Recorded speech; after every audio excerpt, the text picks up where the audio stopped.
Welcome everyone to Deep Drinks Podcast. It may look very similar where I am right now, but it's actually quite different. I actually flipped my office around, and so you can see here, the bookshelf is actually a little longer because we added, you're gonna get this section. We added this middle section. Oh yeah, baby. So I'm doing some renovations here. Hopefully this looks okay. Still halfway through it. It's going to look better. But today we have an amazing, awesome, and funny guest. Cindy Davis, Jr. is a gifted storyteller and accomplished stand-up comedian who, at just 16, ventured to Chicago to follow her comedic dreams. Today, her comedy special Trash can be streamed on Amazon Prime. In addition to captivating audiences with her performances, Sydney imparts her wisdom and expertise as a faculty member of both the Second City Training Center and the Third Coast Comedy Club. There, she offers classes in stand-up comedy, storytelling, and public speaking. Beyond the stage and classroom, Sydney wears the hat and host of producer and podcaster of the Growing Up Fundie Podcast, where she interviews people about their experiences growing up in as fundamentalists, among many other things. I recently appeared on Growing Up Fundie to share my journey, so it is with great honor that I would like to introduce my new friend and hilarious person, Sydney Davis, Jr. Let's do this.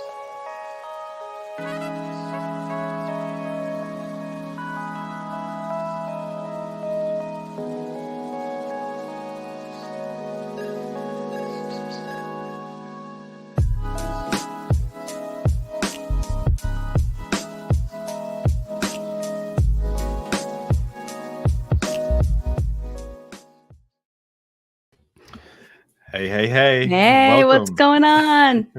Thank you so much for coming on Deep Drinks. I really appreciate it. This is it's gonna be it's gonna be a hilarious episode. Yeah, I'm excited. Thanks for having me. I've been looking forward to it. This morning when I was like, see you in 12 hours or whatever, I was actually asleep when I sent that. I had What? I think I had a dream that I missed this and I sent you that message. I don't remember sending that to you. I was asleep. I was asleep. I meant to tell you that. I forgot to tell you that. Yeah, so. Oh, wow. That's so funny. Yeah. So as I mentioned at the start, I've got this new camera angle and I want people to kind of tell me what you think. Do you think I should do the podcast like this, or this is a new little, I'm thinking about, I could do the rest of the podcast like this. That for sure. What do you think? Hey D, hey Jonty, Pragmatic Crystal.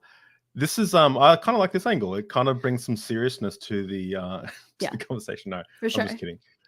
That's the perfect angle for me to say something and you to just look at the camera. Just I should have a third camera like a what? Yeah. So first of all, what are we drinking today? Because I'm so excited. I'm so excited. Tell us about it. So we are drinking Bunnahabhain, which is the best Scotch whiskey right there. 12-year. Get the 12-year. The 15 is good. The 12-year is what I was first introduced to. Absolutely so delicious. You can get it online. You can get it if you're in the United States. A lot of major liquor stores carry it.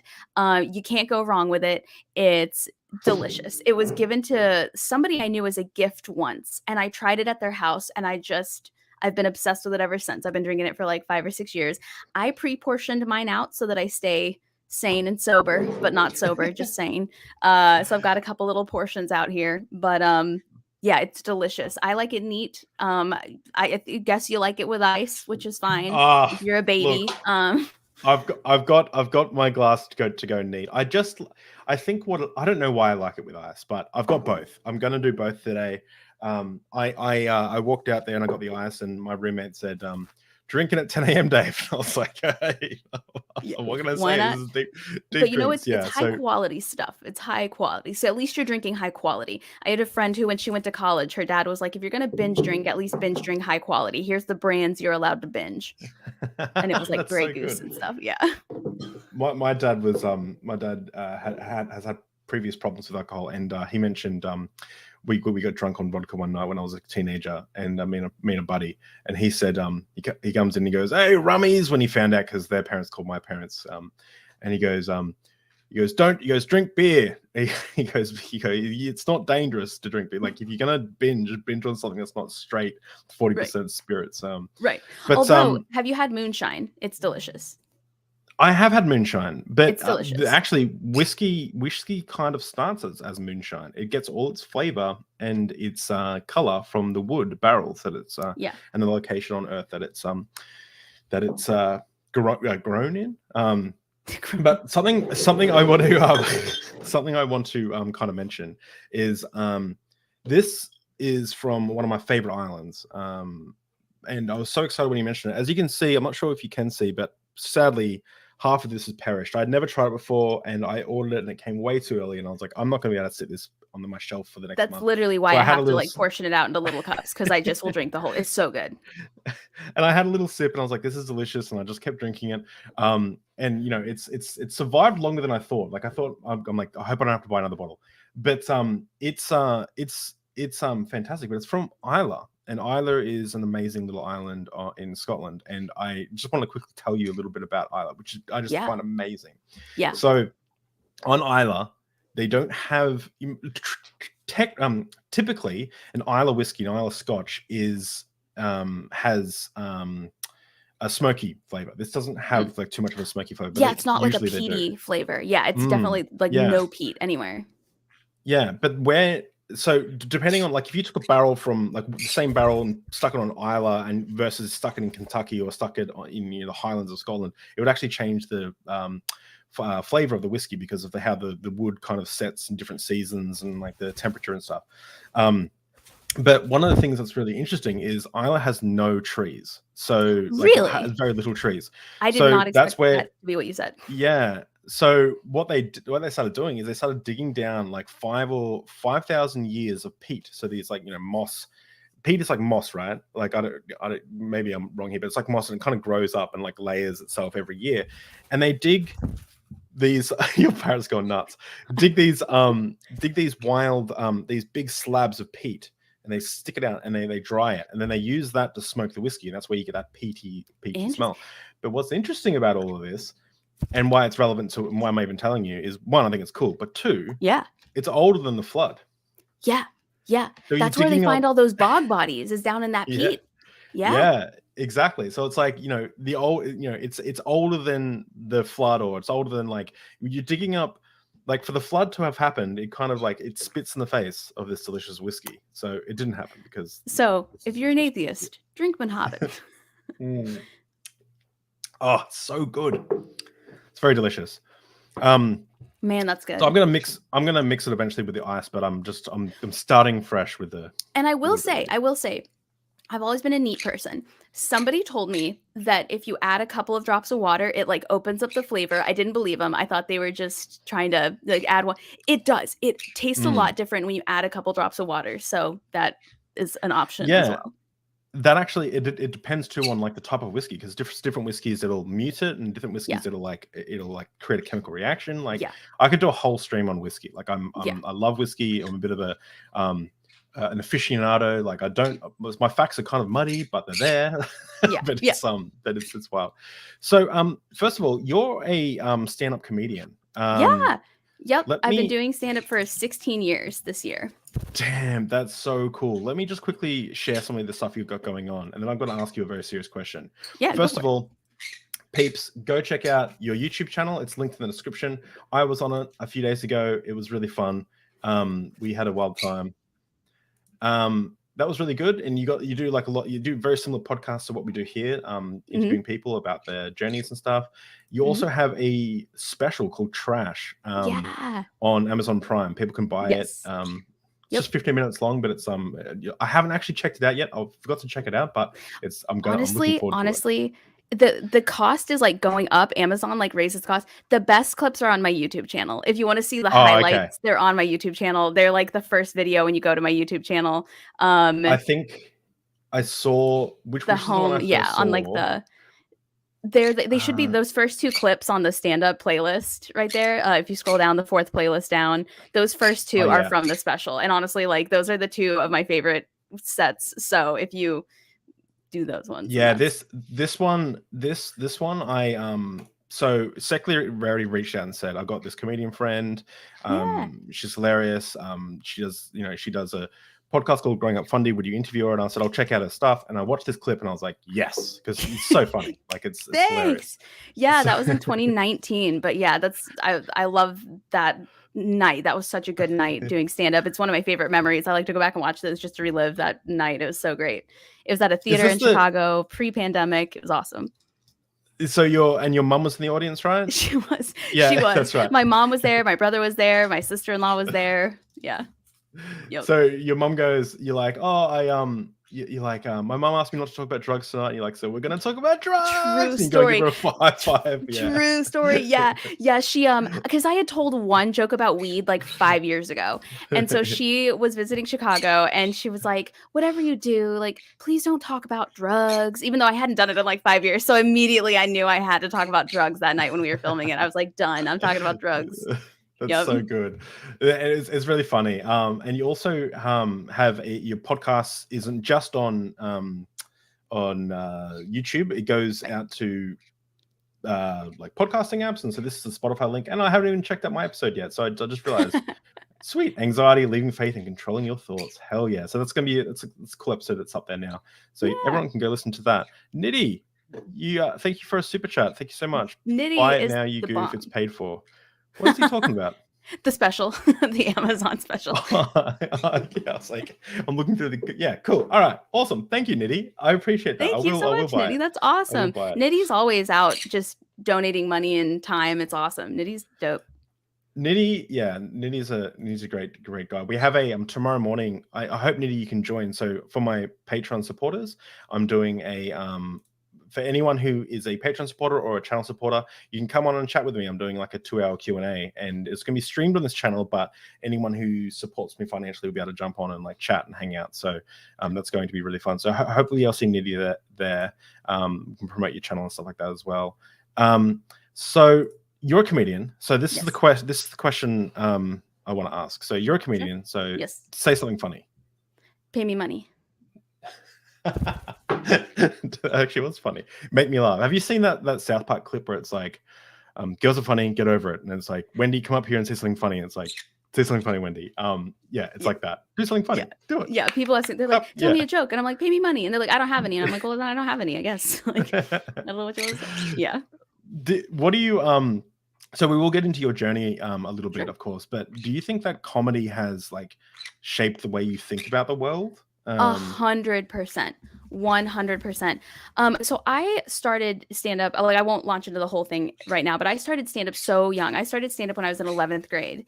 And that was like, it was so around like 2008, 2009. And that was back when there was like a certain brand of humor that was acceptable and that, that people were saying, and it's not a brand of humor that I would do now. It's not something that I like. I like to go back and like delete old tweets and stuff because my humor has just changed. So if they get annoying, let me know. I'll kick them out.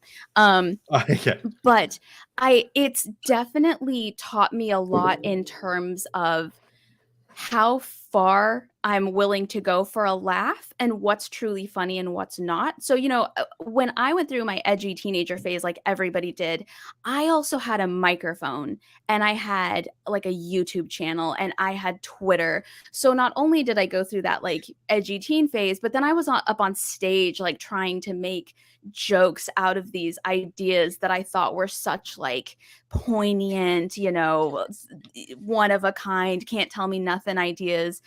And I think over the years, as I've developed my style and my content, that's really also developed my personality type and my just who I am as a person. So yeah, absolutely. I think a lot of times what a person finds funny tells you everything you need to know about that person. And also, not only has it shaped like what I actually find funny and what I think comedy is, but it's also helped me a lot in terms of taking constructive feedback, taking criticism. Because, being a woman on the internet is like, it's never like an easy thing to do, but especially when you're like 17, 18, 19. And then on top of that, you're putting creative work out there that you're proud of.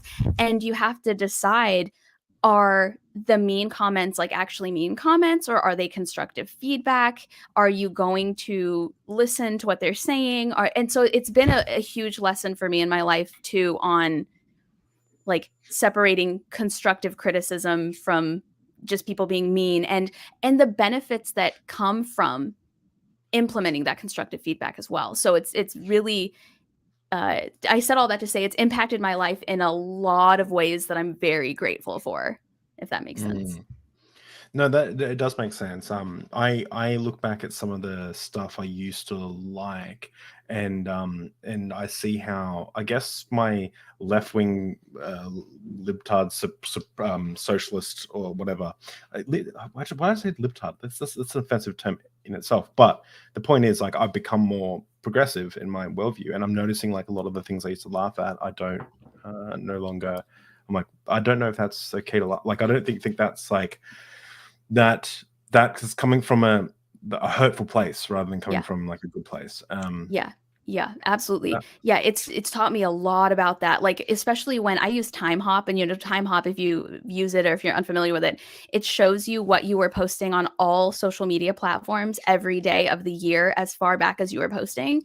And so, I've been posting for 15, 16 years, and it's great for just deleting that stuff. It's great for being like, oof. But the problem is when you're 17 and you're out here and you're doing stand-up and you're writing statuses and tweets and stuff, and you have adults in your life that are like, that's so funny, do that again, that's real humor, yada, yada, yada. Of course you keep doing it. Of course you keep saying certain things. And I never said anything horrible. Like, I never used any kind of language that would get me canceled or anything. But I definitely took that encouragement and took it too far sometimes. And I've learned a lot of lessons, a lot of really important lessons on how that kind of content can really impact people, or how there is a way to be really funny that doesn't harm anybody at all in the process. So yeah, I really think it's changed. Ooh, so sorry. It's changed a lot about who I am as a person and how I operate in the world in general over the years. There was this, I'll never release this footage. Well, I might release the footage, but I'll never, like, it's so horrible. But like, me and a friend used to make video games together, and we made this video game when we were like 15, 14, something like that. And it was, at the time, like the term like, oh, that's gay was like like a payout. Now I say that's gay is like, hell yeah. Yeah. But at the time, that was just a classic payout. And I didn't have any friends that were gay. I didn't know anyone that was gay, but it became like the thing. And in this game that we made, which was an RPG style game, there was just so many things in the game that were just homophobic, like blatantly homophobic. Yep. Not that I think I was homophobic. Maybe I was like, but it was just like the language, like the culture that I was brought up with, like rap music, say the F slur or it becomes very normalized. And then it became like trendy to, I guess, hate on people of the LGBT community. I guess that's one of the reasons why I'm such an ally now. But like, I try to be anyway. But like I'm trying to think of what I can say that won't like sound horrible. But it's like, I think there's one part of the game where like if you chose the wrong answer, like there was like different questions, and if you chose the wrong answer, like if you said that you were gay or whatever, it would go like game over, and like, we don't want gay people playing our game. And it was just like that. We thought that was hilarious at the start. We were like, oh, that's so funny. Like, if you choose this, it goes to gay. But now I look back and I'm like, fuck. And I ended up with screen recording, because I hadn't played this game in like 15 years or something. Screen recorded myself playing it, forgot about all that stuff, and you just see how horrified I am at like the old just what was normal kind of jokes. But just imagine like, and I recorded it and I sent it to the guy I made it with, and we both watched it, and he watched it, and he's like, dude, he's like, that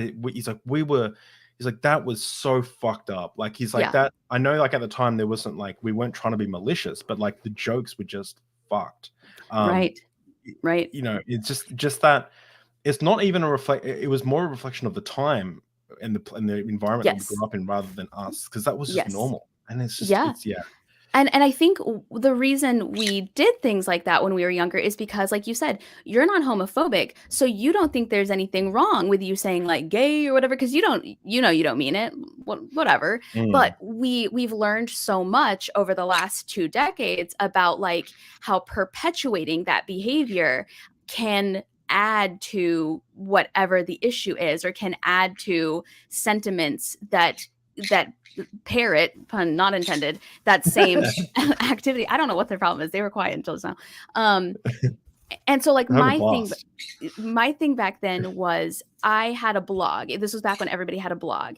And I used to write like funny open letters to people I would meet every day. So like letter to my barista, letter to my professor, letter to my mailman, whatever. And they were just kind of mean. Like any inconvenience, anybody that I like at the time thought gave me attitude, stuff like that, I would just write kind of like a mean open letter about them. And people thought it was really funny. They were viewing the blog. It was getting popular. So that just like fed the idea. And then, when you're a teenager, then you go like looking for situations and looking for scenarios. And then you try to like make things that never happened be funny and be like a part of the blog. And I just felt like up until I was about maybe 22 or 23, a lot of my humor was mean-spirited. And I never thought of myself as a mean person. Back then, I used to think that I was actually like a really, really good person. So, but when I go back and I read some of that stuff, what's left, because I've tried to scrub as much of it off as possible, you're just like, why is it so hard to make something funny that isn't attacking anyone or isn't making you seem like above them or holier than thou or whatever? It was very strange, because I remember people telling me I was a nice person. I remember everybody being like, oh, Sydney's so nice, but I really wasn't very nice when I really thought about it. And so I have like a personal rule now where I don't roast people at all. It's just not something that I do, because I feel like roasting is what a comic does when they're not a very good writer and when they can't come up with anything funny to say on their own. So they attack other people. And when you focus on roasting yourself, you can come up with so much really funny content. I think that's like the biggest way that I've changed, is that if I go to write a status or a tweet or a joke, and I really step back and I'm like, if the person this is about heard this, would they find this funny? If the answer is no, it goes nowhere. It stops here. It doesn't become a thing. And I feel like as a comic, I've actually gotten a lot better doing that. I feel like I've really become a better writer, a better performer.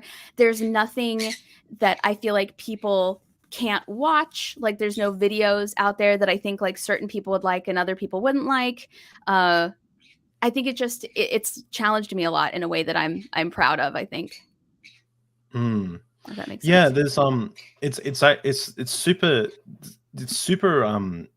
weird because like there are some instances where smash the like, guys, smash the like button, but it's super weird because there's an instance. So for me, I'm like a hard, like I don't use the F slur. I don't use slurs as much as possible. Like as much as like I'm cognizant of it.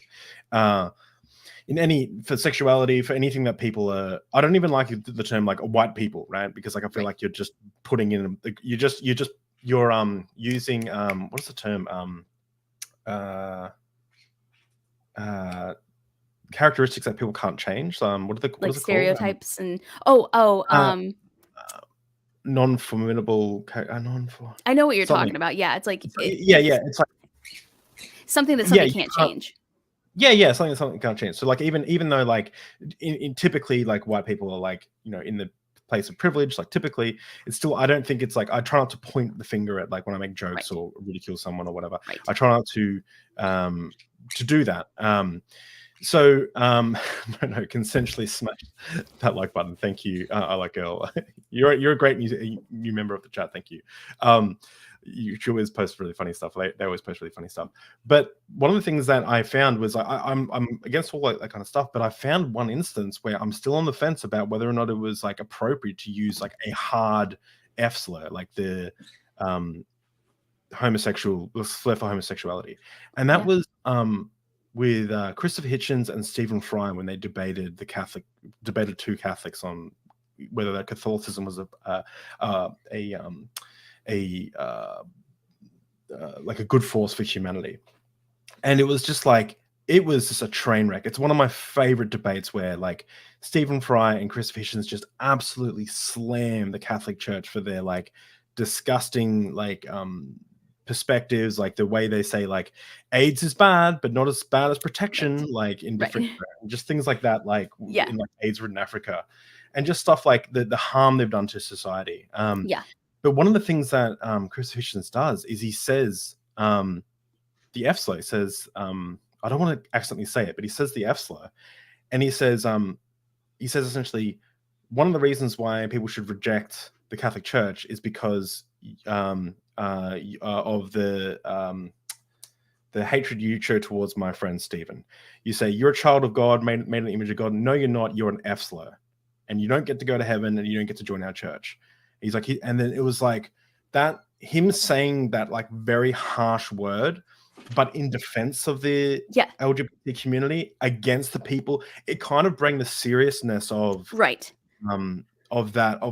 whoa, like because that's a harsh word to say, very harsh, but he's using it to point out the bigotry of the Catholic Church. Exactly. And, so and I think so. Like, I definitely think there are exceptions to the rule.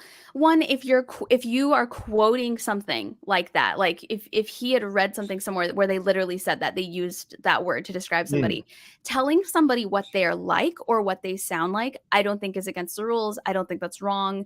And personal rules that I use for myself doesn't necessarily mean that it should apply to all comedy in general. It's just what works best for me. But yeah, I think there are instances where people need to know what they sound like, because if it's as aggressive to you and it's as aggressive to them to hear it, they should have to hear it. So, for example, I roast my family members all the time. I have a lot of family members who have committed crimes. They're in jail. They've got warrants out for their arrest. Right. And one time I'd posted a set on YouTube, and I got a message from my cousin, who's the son of one of the people I did a set about.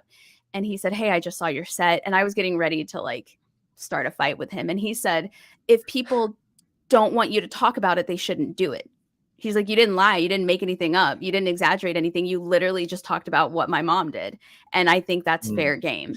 And so I think there's a big difference between punching down and attacking people who can't defend themselves versus showing somebody what they're like. Big difference there. And there's also a difference between things that people can change and things that people can't. So say, for example, I went and I got a big, ugly tattoo. If somebody made a joke about that tattoo, that was a decision that I made at a certain point. And even if I thought it was beautiful, that's a decision that I made. Didn't have to be done. Nobody held me down and put a gun to my head and was like, "Get that tattoo or else." I wasn't born with it.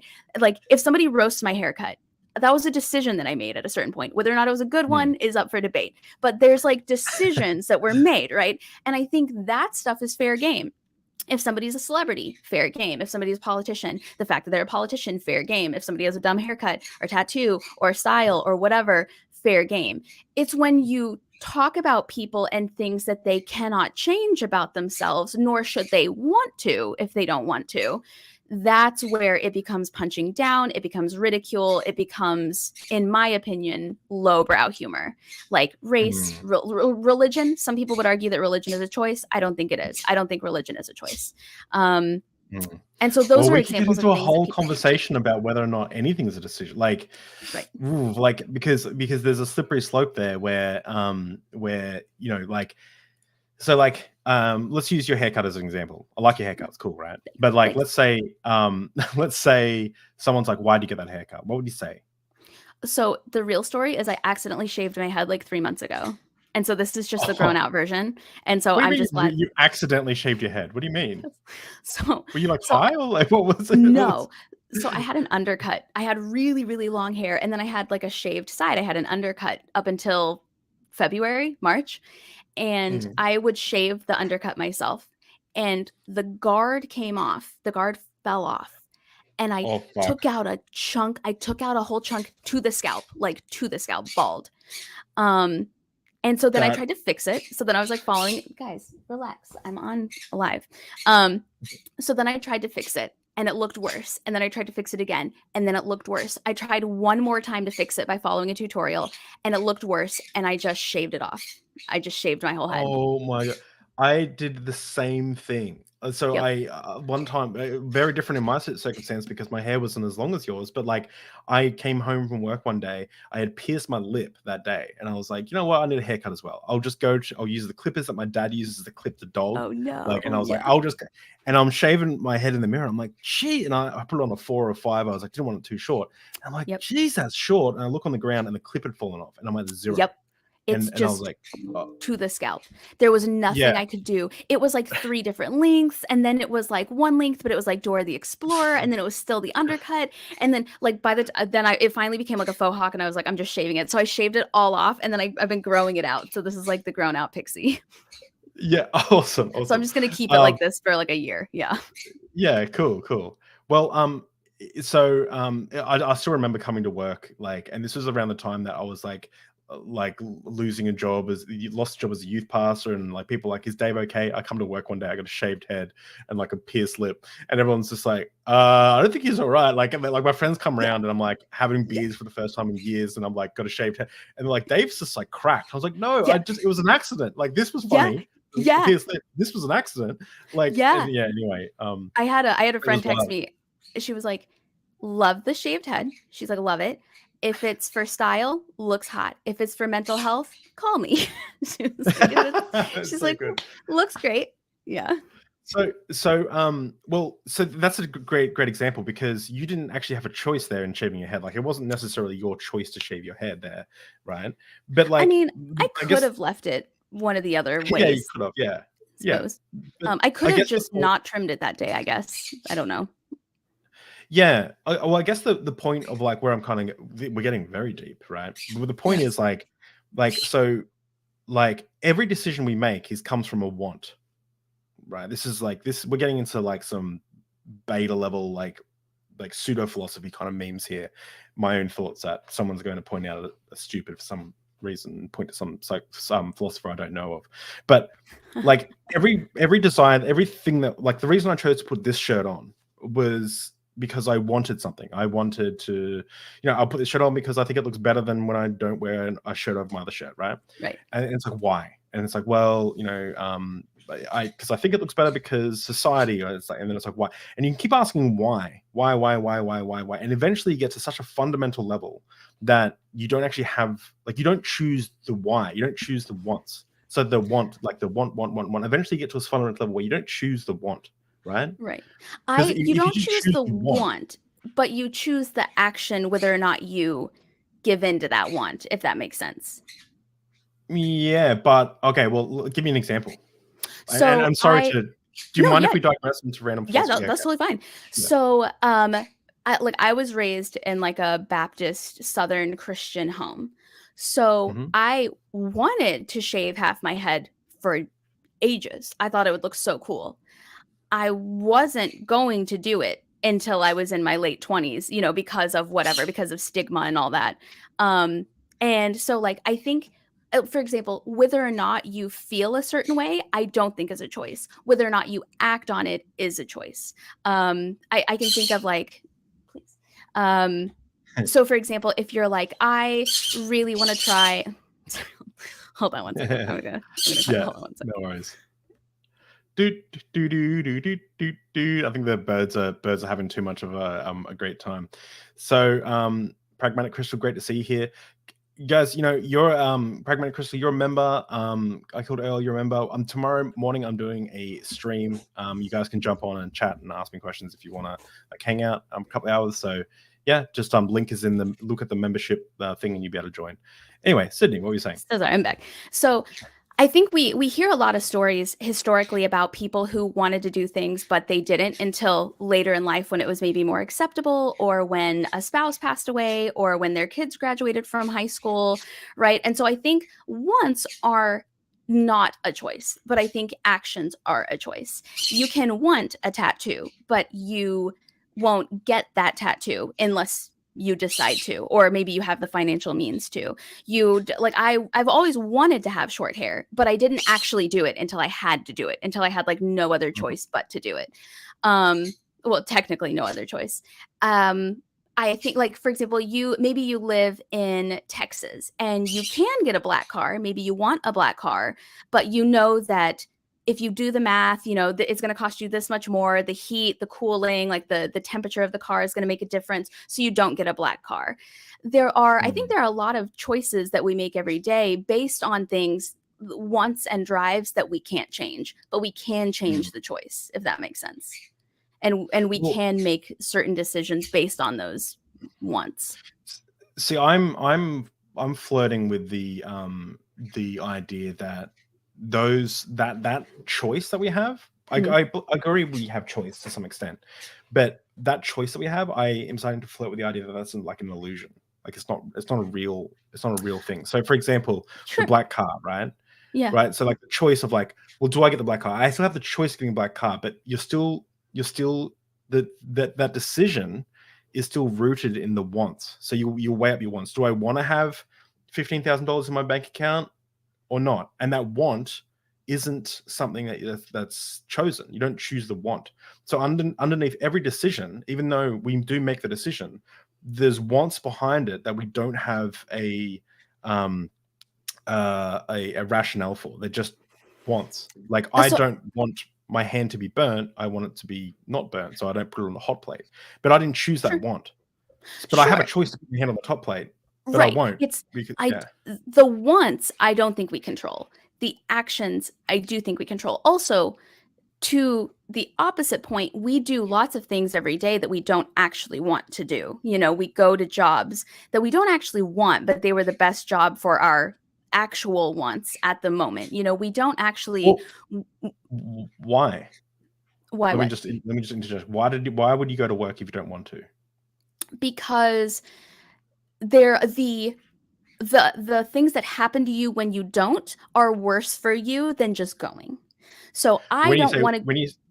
Yeah, but when you say, I'm sorry, I'm interjecting. But when you say worse for you, what do you mean by that? Because I would just point that down to a want. So, for example, I want to live in a place with air conditioning. I don't have to go to work, but if I want to live in a place with air conditioning, I need to bring in an income. I don't care what that job is. I just want that air conditioning, if that makes sense. So in my mind, my dislike for the job is outweighed by my like for the air conditioning. So 100%. So I have two decisions to make. For example, I want the ice cream. I do. I want it really bad, but maybe I'm lactose intolerant. And I know that what's going to happen to me if I eat that ice cream does not outweigh my want for the ice cream. So I make the decision. You could just eat it. I mean, I guess I'm not lactose intolerant. I don't know if I've heard it's terrible if you do that. So the actual things that we want, I don't think we can control. But I think every day we're faced with decisions where we balance out we do like a cost benefit analysis every day where we're like, does it cost me more to give into this want than I benefit from the want, if that makes sense? Or do I benefit more from not giving into the want than I would if I gave in? Sometimes it's familial, right? Sometimes you're like, I just want to keep the peace of my family, so I'm not going to do this thing that I want, whether it's a degree you want to study or a person you want to marry or whatever. And that you can't control. You can't control what your family would do or how they would react to certain things. But I think when it comes to the physical action of making the thing that you desire happen, it is a decision that you make, even if you're not a big fan of the decision that you have to make, but it's outweighed by the cost of getting what you want. Well, I agree, and I somewhat agree and somewhat disagree. See, like I would say that eating ice cream is a capital W want. I want the ice cream. Yeah. But the reasons not to eat the ice cream is still come back to a lowercase want. So it's like I don't want to be sick. I don't want to be overweight. I don't want to have that much sugar. And it's like, why? It's like, well, I don't want to be sick because I don't like the feeling. That's not a choice. Like, that's just how it is. I don't want to be overweight, and I've eaten too many calories today. Well, I don't want that because of societal pressure and all these different reasons. But they all come down to a want. So look, this took a really wild turn. Yeah. And I have no answer to this, but it's just interesting that, like, I wonder how. So let's just bring it right back. So back to the jokes about, like, it's fun to punch up, picking on people like celebrities or whatever, like people in places of privilege. It's great, but like to get and certain aspects also. That's like another thing. Just because you're famous, it's like, okay, I can joke about you being famous. I'm not going to joke about horrible things that have happened to you because you're famous, right? Or if you're like an ugly celebrity, I'm not going to make fun of the fact that you're ugly. Now, if I am going to make fun of the fact that you're in the tabloids all the time, or that you did a really stupid sponsorship that is, like how the Kardashians do all those weight loss teas and things, fair game. Fair game. They signed the dotted line. They made money. They put their face out there. That's fine. Their kids did not. They're like Chloe, I feel like, has issues. So I'm never going to make a joke about her appearance because it's very evident that there's something going on there. That's not something that she signed up for. And again, that's me personally. I know that there's other people that'd be like, nah, F them. They're the ones who set that standard. They should have to, and that's that person's opinion.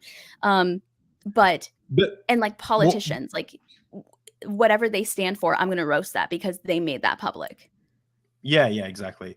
And I think that this is the beautiful thing about these, like this discussion, this dialogue, is because I think that, like, just to wrap up what I was trying to say is, like, I wonder if in the future people are going to look back at this conversation and say, we were like how I look back 20 years ago at, like, my what looked like homophobia product for a time. I wonder if the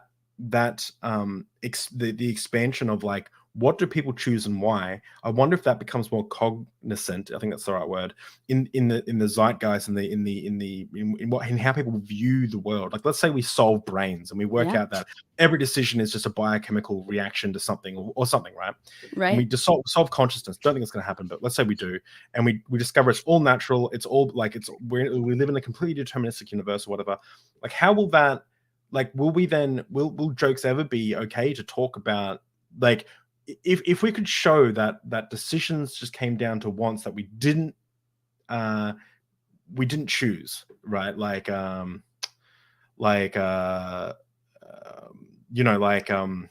Being, going through a hormonal change or something, and then having like or something, and then it changes your mood, like something like that.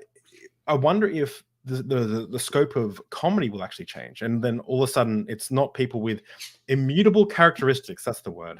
There it is. It's not just people with immutable characteristics, but we start to view everything as immutable. I wonder, like, how does comedy and public discourse change in that situation? I don't know. This is something. Well, and I think when I use the term okay, like what's okay to joke about, I mean, personally, to me, there will always be people who do the kind of jokes that I necessarily don't find are my style. There will always be people who punch down, who roast people, who make jokes about all that stuff. Those people will always exist. And whether or not there's an audience for them, I think there always will be an audience for them. And so I do think the landscape for comedy is always changing. I do think as we're learning more things about, like, human beings and mental illnesses and how humans operate and what makes us do certain things, I think comedy will always be changing and evolving, but there will always be space for that content that is just out there to be that kind of content. And there will always be people consuming that. I don't think that'll ever not exist. I think as long as human beings exist, there will be savage comedy. There will always be podcasts being called out for saying certain things and stuff like that. But I think there will be larger and larger groups of people seeking different types of comedy than that. 100%. So no, I agree. It's just interesting, and sorry to pull us on such a random. No, I love it. This is great. So, good. How do you feel? So, tell us a little bit about your journey, actually, because I want to learn a little bit about where you kind of come, because I feel like we get on so well. I can talk to you for hours. So, let's start with. I actually don't know much about you except that you were afraid of the rapture. That's essentially all I learned. And you're from, like, the Appalachian Mountains, and your family has, like, a 200-year-old so not a Ozark Mountains. Tell us about Ozark. yourself. Ozark, just because Appalachian people will be like, she's not one of us, and I'm not. I don't deserve that title. Okay. Yeah. So I am from Arkansas. I was raised by a single mom. I have a brother.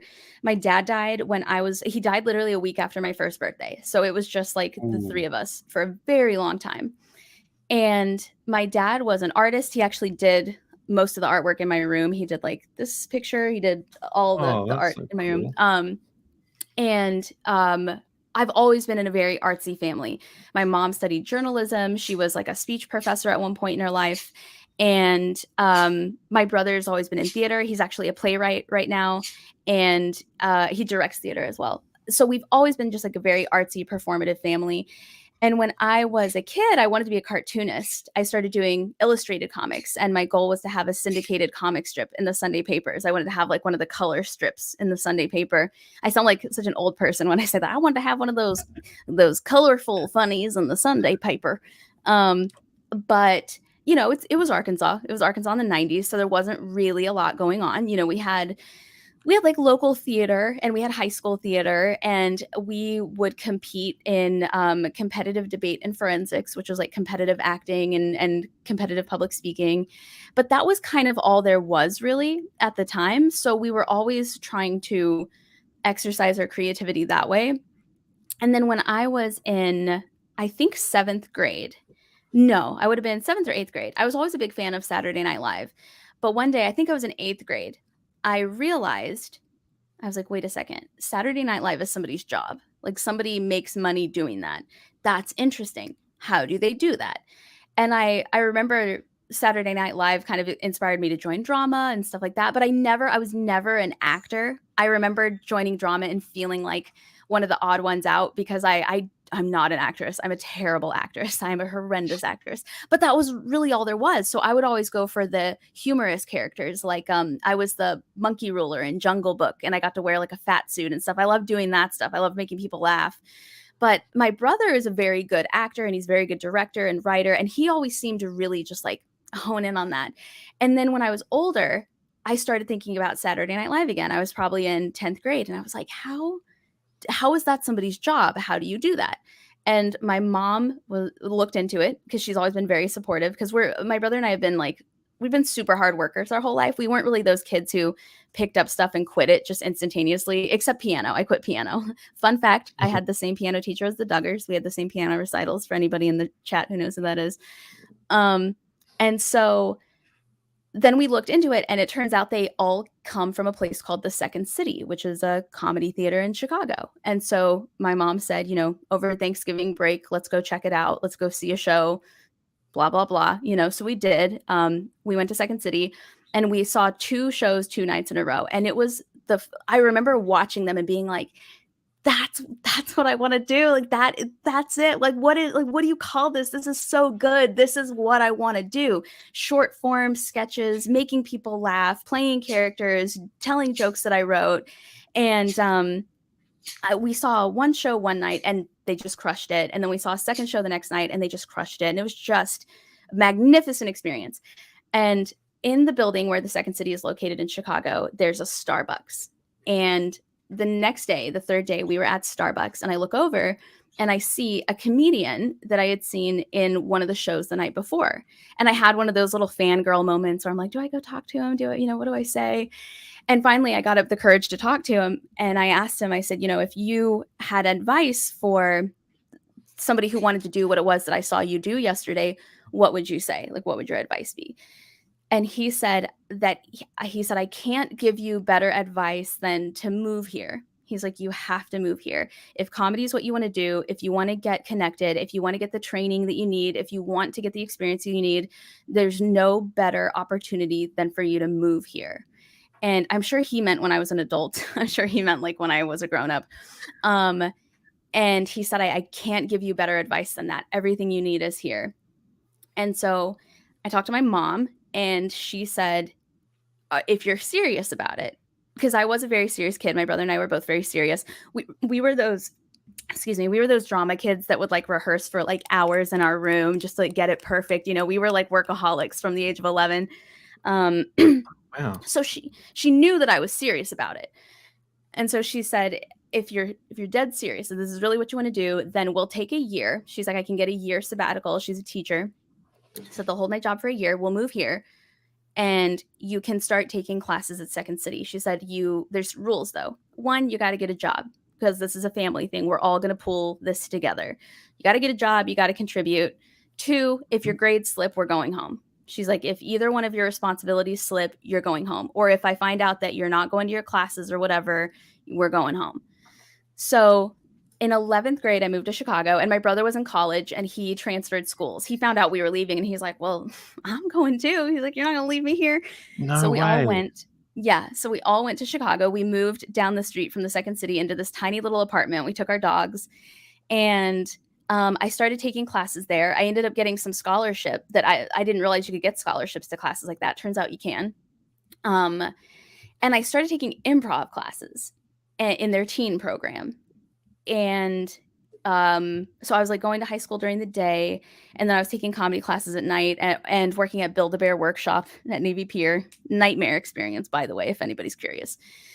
So then one day I get home and my mom is on the phone with somebody from Second City, and she hangs up and she says, the Second City just called and they said that they just started a new teen stand-up class, but not enough people signed up.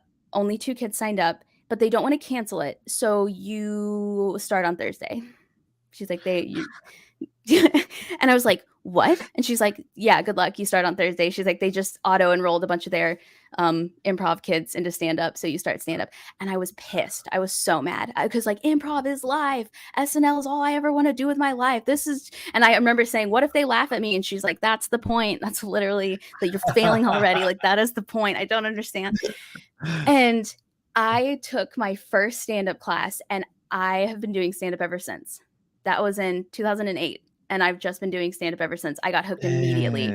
I thought improv was my jam. I thought that was for life, but I've just been hooked on stand-up ever since. And then I was introduced to storytelling because years later, so I started taking classes there.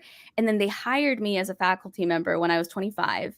And a couple years later, I get an email from a friend of mine who produces shows there. And he's like, hey, you do storytelling, right? And I'd never done storytelling in my life. And I was like, yeah. And he goes, okay, my headliner dropped out this weekend. Can you do 15 minutes? And I was like, sure. I'd never done storytelling in my whole life.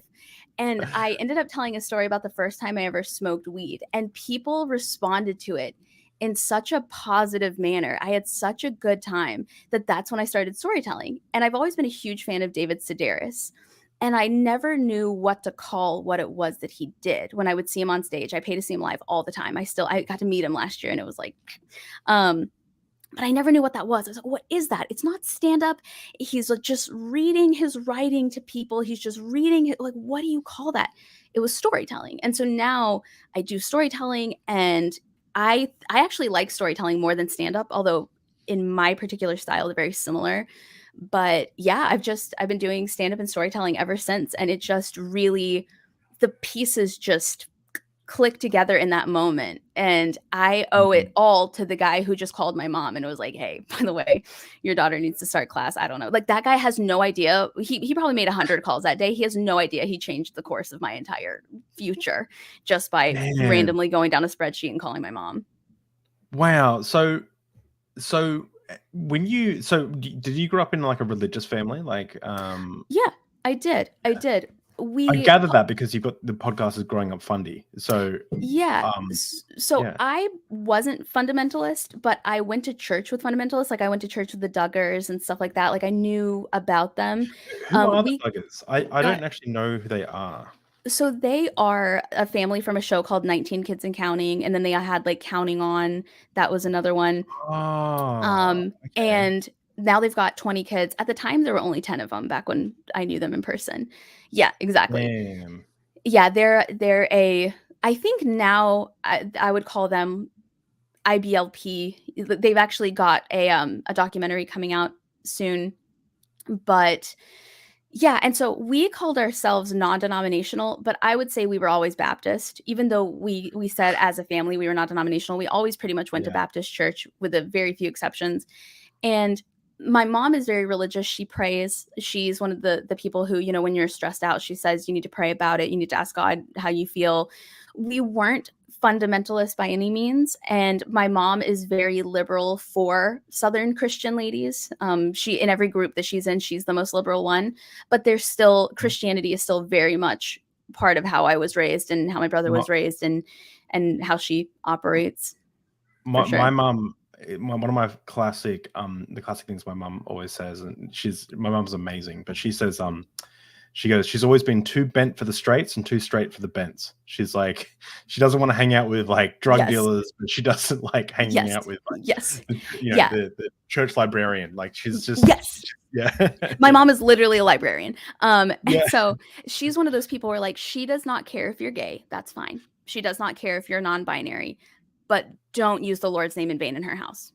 No matter what you identify as, you know what I mean? Like that's fine. They, them, that's cool. Whatever. Don't use that language in my house. Interesting. Yeah. So did you have a strong faith like growing up? I did. Yeah. And I feel like in the American South, I don't know what it's like everywhere else, but I feel like in the American South, everybody gets very religious around 11 or 12. You go to church since birth, but for some reason around 11 or 12, you really just start feeling it. That's when you really just want to read your Bible and do your devotionals every night and try to see if you can read the entire Bible itself. And that seems to be a very common experience that I've shared with many people that I've interviewed on the podcast. And so I remember, for example, at least in the Baptist church, you get saved. And that's when you decide that you want God and Jesus to be a part of your life. You want to have a personal relationship with them. You get baptized. I know some religions baptize you as a baby, but in the Baptist church, it's a choice that you make. So some people get baptized as adults. Most people that I know personally get baptized either in their youth or in their teen years. And so I remember I was very, very religious, definitely believed in God, definitely thought that if I prayed, that would help my fears or worries go away. I listened to a lot of Christian music. I remember prayer at the table being big in our household, and I never really questioned it. It wasn't until I was in my early 20s that my Christianity became kind of a bragging thing, like, oh, I'm very Christian. I go to church. I never thought about it as a kid. And I knew about the rapture. I knew about stuff like that, but I never questioned any of it. That's just how it was. I knew there were different types of Christians. Like we all knew that the people like the Duggars were way more religious. And I knew things like they weren't allowed to wear pants and stuff like that. But in the way that it was talked about was just kind of, that's just their family's rules, mind your own business type stuff. And I knew that Catholics were different. Like my cousin was Catholic and I knew his church was kind of boring in my opinion, but I didn't think anything like I'm better than anybody because I'm Christian.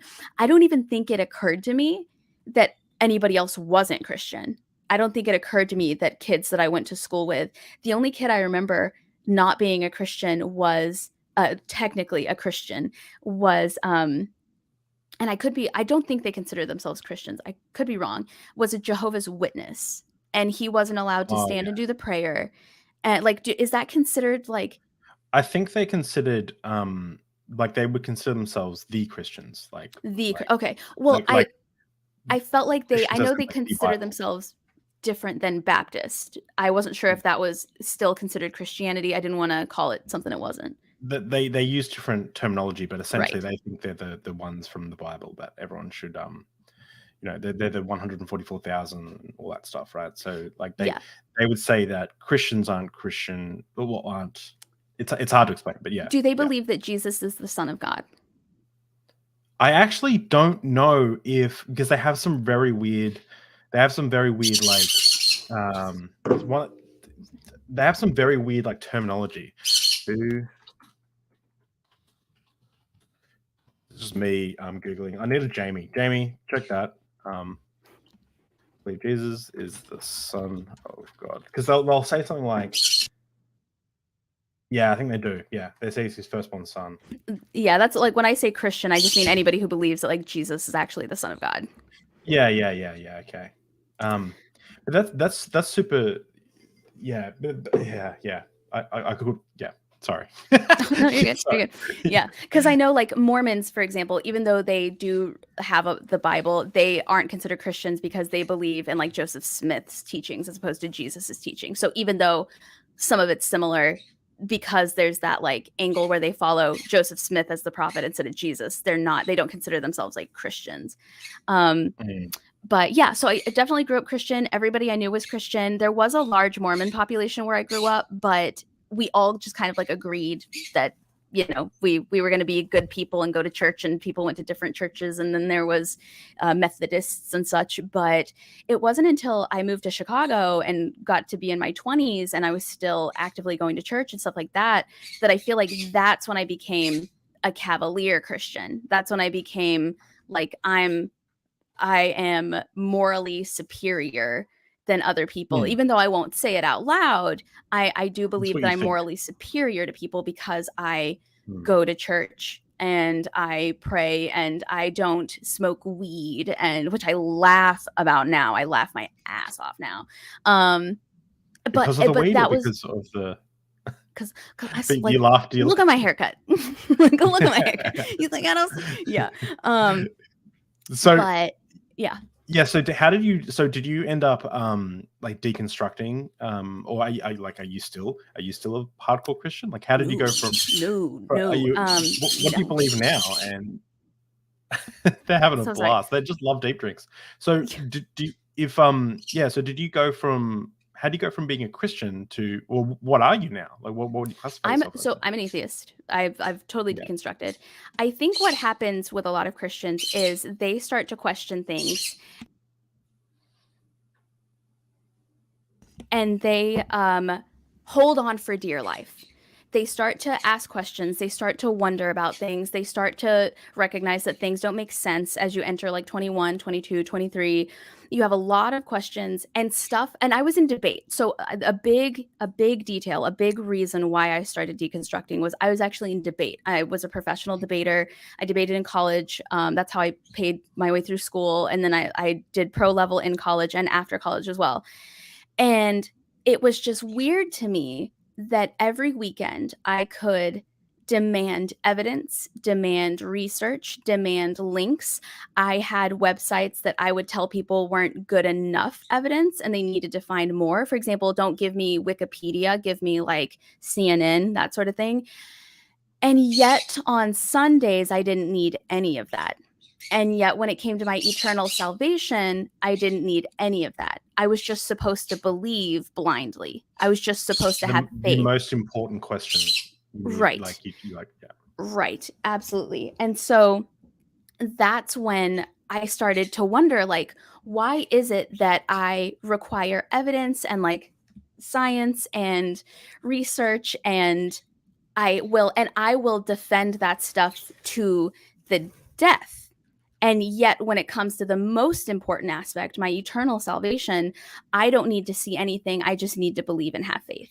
I just need, and that didn't make sense to me. But when you start to question Christianity, at least from a Southern Baptist perspective, one of the things they tell you your entire life is that when you go out into the real world and when you start meeting people outside of the church, they're going to make it look really fun to not be a Christian. They're going to make it look really, really fun to not go to church, and they're going to ask you questions about God, and they're going to make it like very appealing to not be a Christian anymore. And that's the devil. That's the devil working his trickery, and you're stronger than that. And if you have faith in God, you won't let that get to you.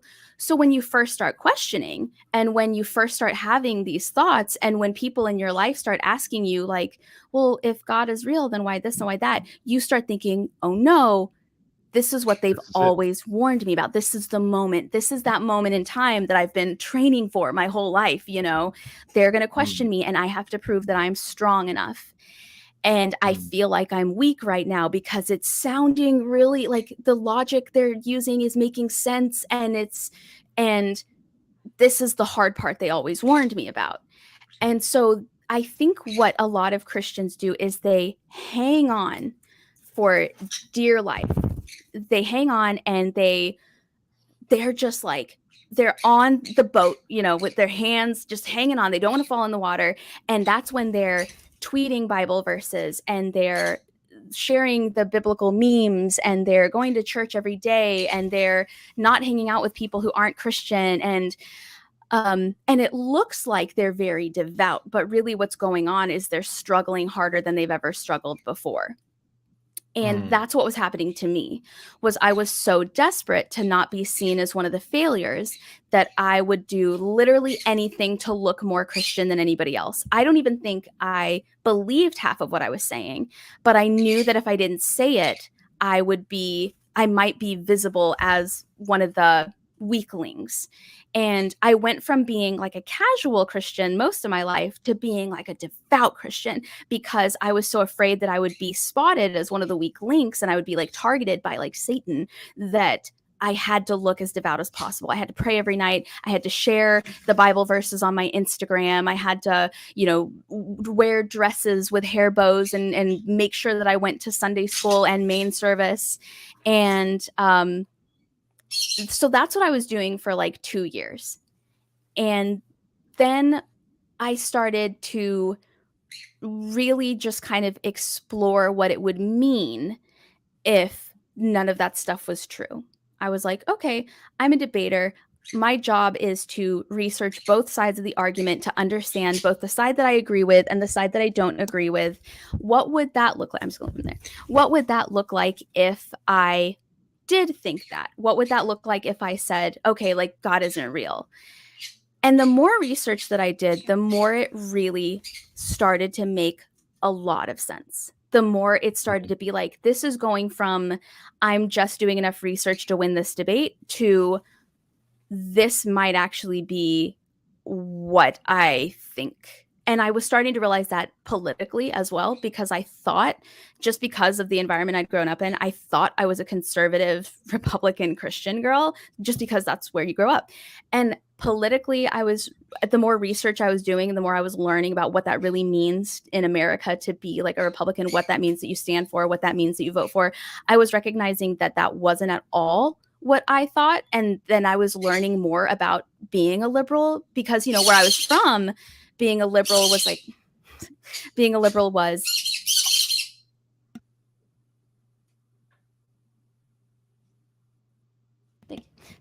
where I was from, like being a liberal meant certain, Jesus Christ. I may go put them away if they're being loud and obnoxious. So they do what they're doing right now is they're flock calling. We have other birds, and when they don't see some of the birds for a certain amount of time, they flock call to make sure that they're okay, and they call back. They're like, they're doing like a call and a response. So they're not just being annoying, they're responding to other birds who don't see them. Yeah. So I might, if it gets annoying, I can literally go put them away. But they're doing like a nighttime call and response. The other birds just want to make sure they're okay.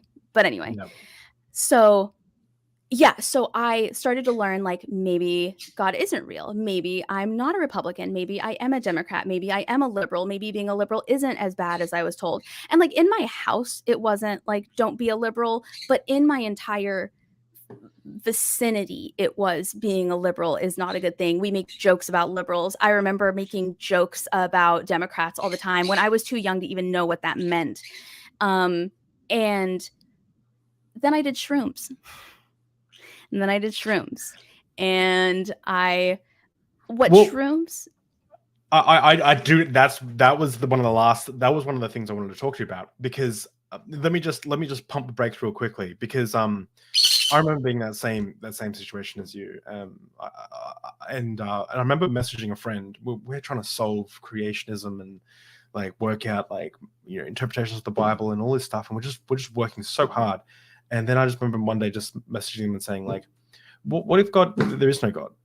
And they didn't tell me this, but apparently they like they recently came out, but recently got engaged to their partner. They were like a lesbian, and they messaged their they turned to their partner and said, I don't think I can talk to Dave anymore. Like he's Wow. He's gone too far. Like he's like Wow. I need to take a break. I didn't even realize. I just thought like, oh yeah, we have a message for a few days or whatever. But then eventually they came back to me because apparently that me even just stating maybe there is, but like what if like all of this, like what if all this work we're doing, this hoc rationalization and trying to make the Bible fit with a 13.8 billion year old universe and all this stuff, like, and the evidence, like what if the thing is that God just isn't real, like, or at least the biblical God isn't real. And they spent a few days and they actually tossed and turned over that whole question. I think it was the first time they really actually thought about that. And then they said they realized I was probably right. And then that's when they started talking to me again. But I didn't know for years. I just thought Right. just didn't chat for a few weeks. But yeah, apparently like that was them, like they couldn't handle that question that I just posed. And I don't even remember posing it. It's not like I was thinking, I just like chucked it out there as like a one-off thing. But it's interesting when you're like, like I went into this like trying to examine why there are cracks in my faith and like so I can kind of absolutely know the other side. Like this, like I've got a solution to this, but when you analyze it honestly and you don't just go to like Ken Ham's website and like believe whatever is said there, you when you actually look at the evidence, you're like, damn, this is like there isn't good reason to believe it, and it's scary but exciting, but yeah. And I couldn't what's the word I'm looking for? I couldn't live with that in my brain. I couldn't for money be like, give me facts, give me evidence. I'm going to win this debate because this, yada, yada, yada, yada, yada. And then not also live that way. It felt so fake. And it felt like I'd spent years being shown this is what a bad arguer looks like. And then you see that in everyone you go to church with. You see them choking and like not answering the question. And when you're trained to know what certain types of arguments look like, and then you see that in the people that you're now supposed to agree with, you're like, that is a red herring. Like that's literally what that is. So I was really struggling. An honest person? Say what? Do you think you're an honest person? Now, yes. Yeah. Now, yes. Yeah, back then, no. I've always struggled with lying. Like I don't lie. Like I've always struggled with, like, I've had psychologists tell me that I have to tell white lies to get it. I've got like a pathological fear of lying. And I think I can relate to you in that, looking under that rug and like noticing something, like you can't go back. It's not like I had a choice. It's not like I had a choice to be like, well, now I believe in Jesus. Now I don't. It's like that bird is so cool. It's not it's you don't. I didn't have a choice. I'm not used to lying to myself. Right. The only thing I could do after I saw what I saw was to pretend either that I didn't see it and just continue like living a lie, just like, oh, I didn't see what I saw, like blah blah blah blah blah, or like make up some excuse or some reason that was so unfathomably like dishonest that like it was horrible. It's heartbreaking, right? Like it's maybe heartbreaking. That's a great way to put it. It's heartbreaking. Yeah.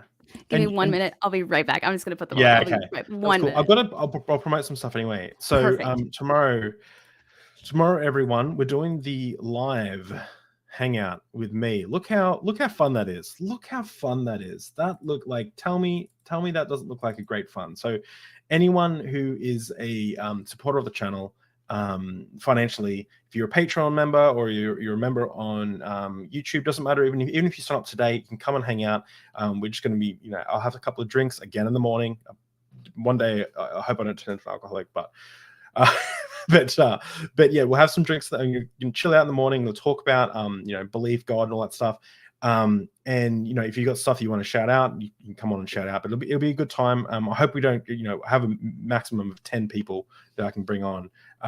But we'll circle through. But yeah, just hit the link in the membership, and on Patreon the link is there, and you can join it. You don't have to put your cameras on. So if you're nervous or you don't want to, that's totally cool. You can just join audio only, and everyone's welcome. You're not going to be put on the spot or anything. Everyone who supports is welcome. But here's something else I want to mention, and I see you're back, Sydney. But I want to mention one more thing that I'm pretty proud of, actually. Let me just find it. While you're finding it, I do want to say multiple people have called the birds sun conures in the comments, and they're actually green cheek conures. Oh, cool. Yeah. Sun conures are 10 times louder, if you can believe it.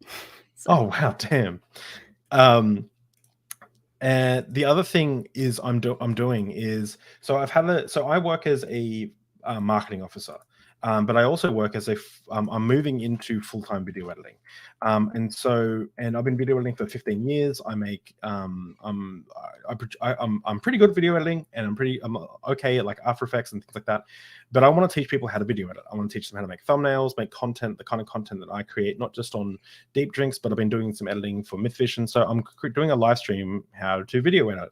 So, but that's going to be on my David McDonald YouTube channel, which is called @postfaith, but the link's in the description. So if you want to learn how to video edit, you got questions, I'm going to be taking beginners right from the start all the way up to like complex topics, but it'll be a very fast-paced style of learning how to video edit. It'll be beginner friendly, but it won't be like this is a how-to. It'll be like this is the psychological reason why you'd cut here instead of here. Like I want someone to be able to take the tools that I teach here and move it into Adobe Premiere or DaVinci Resolve. I will be editing in Adobe Premiere, but you can take the stuff and use it in any editing software. It doesn't matter if it's Windows Movie Maker. So yeah, I actually recorded like half a course that I was going to like sell on Skillshare, and I was like, this is so much work. Like, I just want to help the community. I'm just gonna do a live stream because that's awesome. Yeah. That's really cool. So, that's a great idea. Oh, cool. I'm glad you appreciate it. But yeah, come on to that if you want to learn how to video edit and hang out.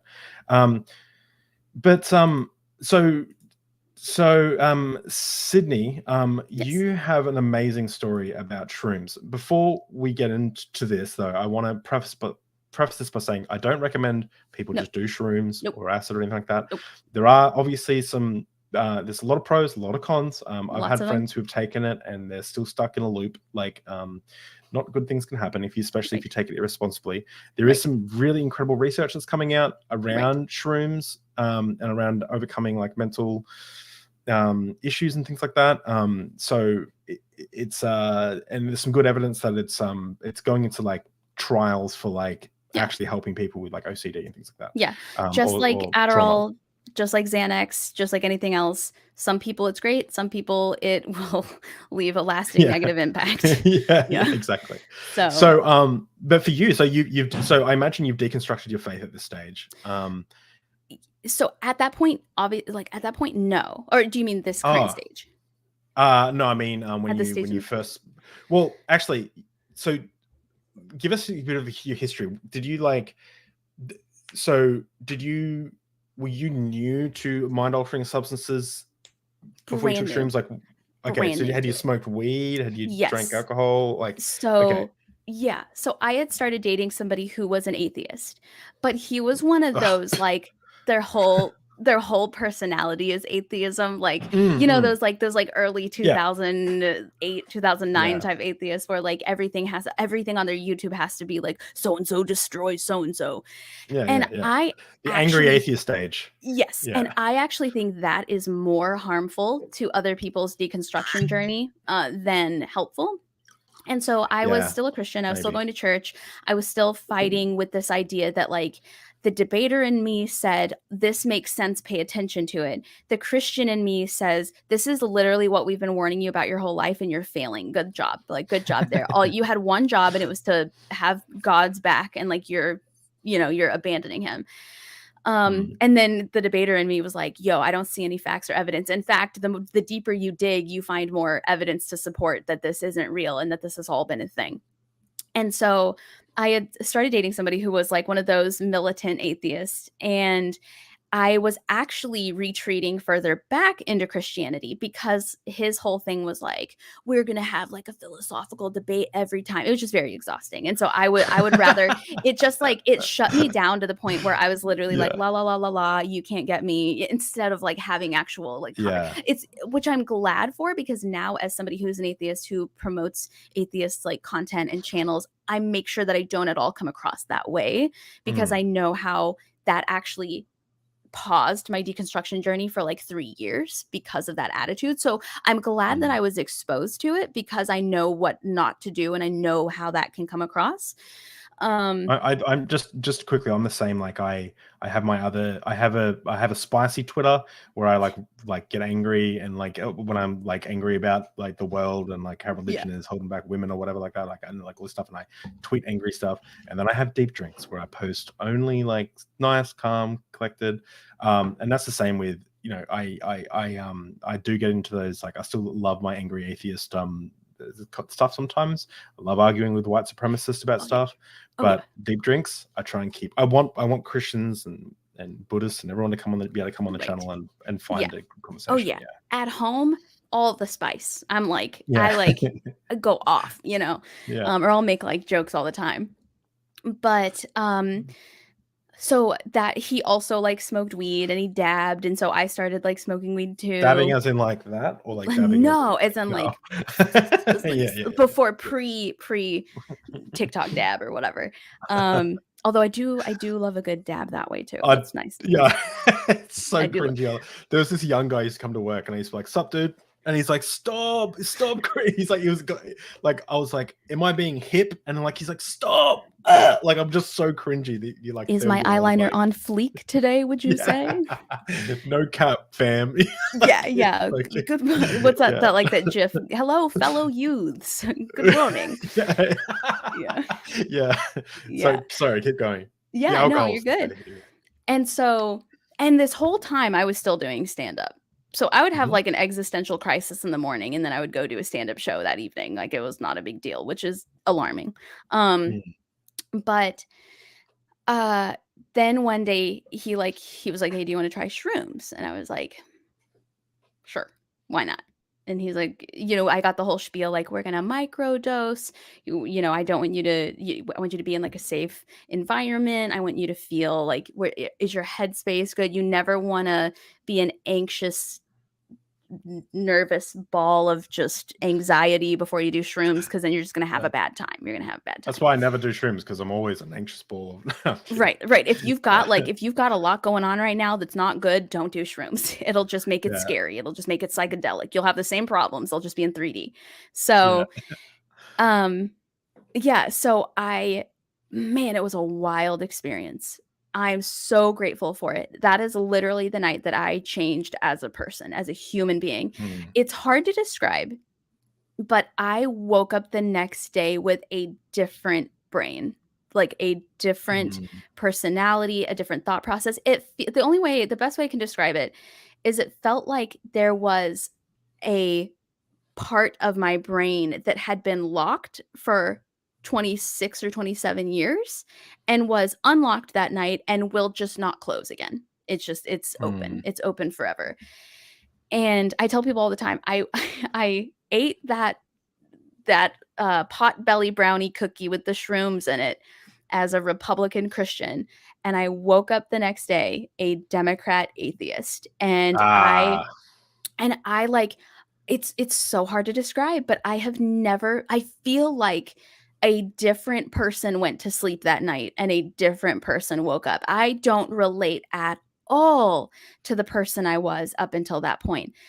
Not at all. I even look at pictures and I'm like, that was a different person. I have those memories, but I don't know why my brain operated the way it did. I don't know why certain things were the hills I chose to die on. I don't know why I was so ashamed of certain things that now I'm not ashamed of at all. You know, you asked me a minute ago, do I have issues with honesty?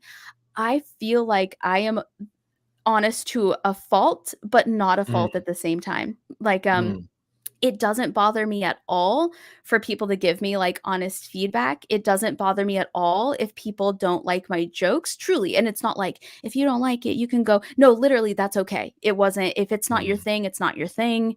And I just feel like I look at people differently. I look at animals differently. I treat human beings differently.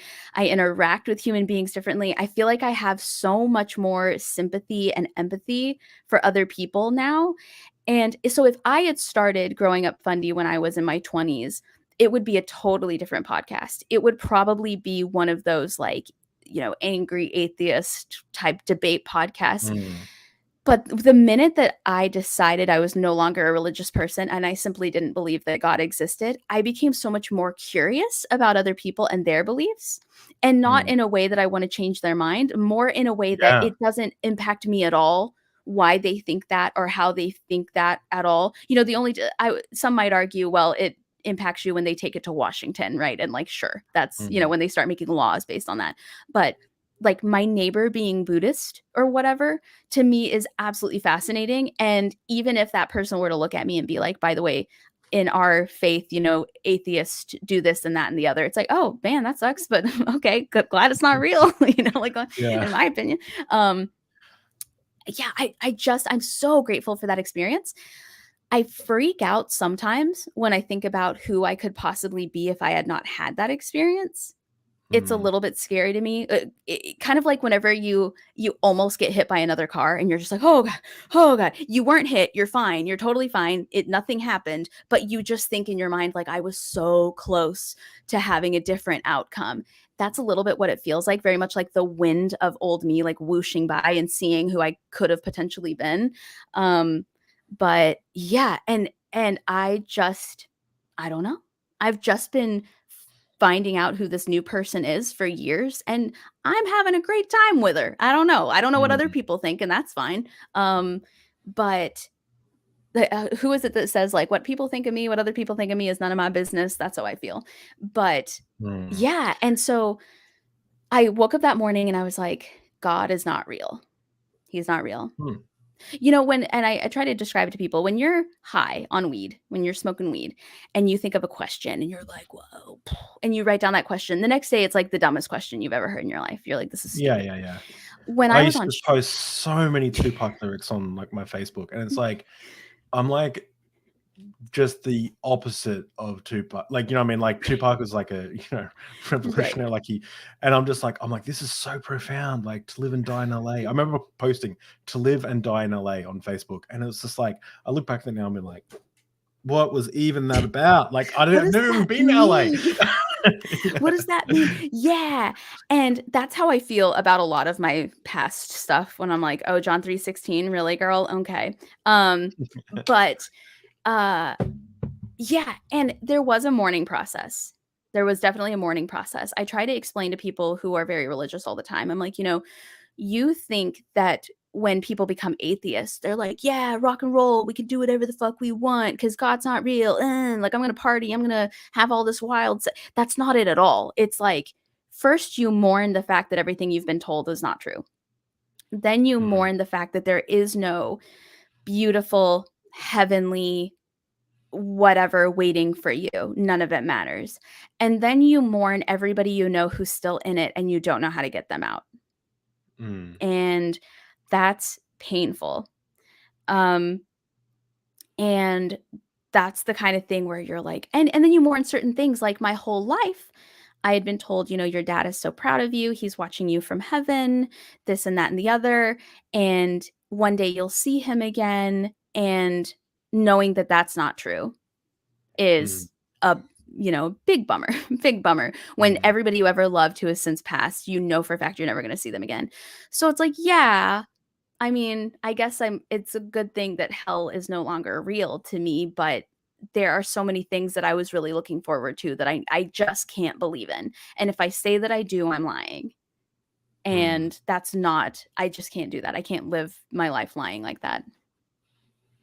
There's when I remember when I first I tried to like the only time I've ever done psychedelics, and it was such a small amount, and I was so stoned. We're in Nimbin, like it's like the weed town of Australia, and you know, we had some, and afterwards, you know, I conceptualized it like this. I was like, when you take, this is what I said at the time, right? And I was still, I guess, a Christian, but I was really struggling, obviously. But I wasn't questioning my faith. I was just kind of like in a bad way. And I remember thinking that when you took acid, it's like you enter the spirit realm. Yes. But without the authority of Jesus. That's what I used to say. Right. So as a result, demons and other things can influence you, and that's why people's personalities change because you've unlocked that thing. You've now been oppressed by demons. I don't believe in the spirit realm anymore. I don't believe any of that stuff. But it is interesting that I think what we've discovered, and this is take everything we're saying with a grain of salt, and I do see your question per aspera ad astra, that and we will answer it. But I think what actually happens is when they view someone take everything I'm saying with a grain of salt, look it up. But when they view someone under an MRI who's taken shrooms, much more of their brain is working than when they're just normal, cognizant or whatever. Yep. And so I think the theory is, and this is my psychologist kind of explained how he explained it to me. The idea is it's letting, so like I might have using my jacket again. I might wear this jacket because I think it looks better, right? And the reason I think it looks better is because I'm a little overweight and I'm self-conscious about being overweight, and like there's these reasons, right? When those are like, you can imagine them as like walls that you put up. They're like things that you put up to protect your self-identity. But what if you were to just discover that your self-identity, who you were, had nothing to do with like my physical features, like my being overweight? Then all of a sudden, that reason that I'm wearing this because I feel self-conscious about being overweight or something, this is an example, then all of a sudden I don't need to protect that anymore because I'm actually confident in this person, this me, this self. So therefore that reason kind of falls away. And so all of a sudden, someone takes shrooms and they're no longer self-conscious about something. Yes, that's literally what happened to me. Yeah. Yeah. But the other thing is like, it can open the door to where I find it helpful, and this is, I haven't, like I said, one time, but where I've done research, I read the book How to Change Your Mind, which is, a book about it and stuff. And one of the things that I notice that's helpful is, and this is to answer your question, let me just put it up. What if someone has lost, what if you lost somebody close in a sudden tragedy? Do shrooms help with complicated grieving? I think they can, but I think it's better to go to a therapist. Right. And also I've heard that they highlight your current state of mind. So like if you're still grieving, you're going to grieve in 3D. If you're going through therapy, if you're feeling better about it, if you feel closure, maybe you'll have a more closure related trip. But like if you just lost them, I would totally go to a counselor first. For sure. So I know that the one thing that psychedelics are really good for is dealing with terminal illness. So knowing that you're going to die, and then it helps people with that grieving process of like essentially counting down your life. Because the reason is, this is complete conjecture on my part. But it's like you have this perspective of death and life and everything like that. And when you take psychedelics, it blows all those conceptions out of the water. And sometimes you can even feel like you live, depending on the psychedelics, you can feel like you've lived an entire other lifetime or a few months in this other reality. So you kind of don't really care. Like it's like you're just like, oh yeah, it expands your worldview so broad that death becomes a lot smaller. The downside that I see of all these like psychedelics is someone might take that they've going through some complicated grief, and they might take it, and like you said, it amplifies it, and all of a sudden they talk to their dead loved one and they're convinced that they're really dead and they're really talking to them and it's all real. I've had friends who became convinced that they could talk to animals for long periods of time after they took a large amount of acid, or they could speaking to them on the phone and they wouldn't talk for like 2 minutes, and they're in a really bad way, and I'm just waiting for them to talk, and they're giggling, and I'm knowing that what they think they can talk to me through what is it, like brain whatever. So the problem is, it's like sometimes it can expand it so much, and my psychologist is like, it's like you blow your brain open, it scatters all over the floor, and then you've got no one to like help put it back together, where traditionally there was the shaman who would guide the spirit realm and tell you like, oh, the evil spirits have left, here are the good spirits, and like guide your experience. And now what they're doing is, in psychology, is there was a trial with like 1,100 and I think it was 1,100 people who tried had moderate to major depression. They all tried mushrooms in the clinical setting, like in a bed, sitting there, like lying down with nurses and everything, and none of them had a bad trip. 30% of them or something said they had, again, look up the statistics, had a mild discomfort, but then a large majority of them like totally fixed their depression and stuff. Yeah. So that's why they're studying it. Yeah. But it's more about the setting than it is about the actual drug. Right. Absolutely. 100%. And like the mindset. I feel like there he goes. Yeah. Telepathy. Exactly. Yeah. I've heard that mindset is everything. Also, don't recommend shrooms while watching the animated Hunchback of Notre Dame either. It very quickly becomes a horror movie. So don't do that. But yeah. And so I've heard lots of people having lots of different experiences. And so I never tell that story as like a reason why people should do it, because each person is totally different. Each person, I know people personally who had such a terrible experience, they never want to do it again, which I'm so sad by that. Like, I'm so sad by that because our experiences were so different. But at the same time, that's part of being a human being, right? Yeah, exactly. But yeah. And so that was really like, I think what it did was it didn't convince me of those things. It didn't allow me to not acknowledge them anymore. Where for months I had been thinking, actually for years, honestly, I had been thinking those things and just suppressing them and not acting on them. This was like showing me in my face, this is what you think. This is you. This is in your brain. You believe this. Stop lying to everyone around you. Like, stop pretending to be this person that you're not. I think that was what the big difference was, because people try to take it sometimes, be like, oh, so you're saying shrooms made you an atheist? No, I was one. I was just lying. I was a liar. And it made me face my actual thoughts and realities.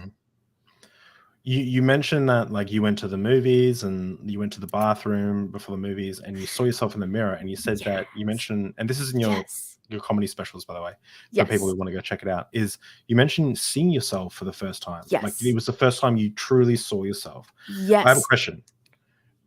Did you look better or worse than you thought you did? Better. Way better. So, a minute ago you were like, you were talking about people's insecurities. When I looked in the mirror, because when you are used to looking at yourself, you hyperfixate on certain things, whether it's like your nose or your eyebrows or whatever. I got to see what I looked like to other people. One, real short.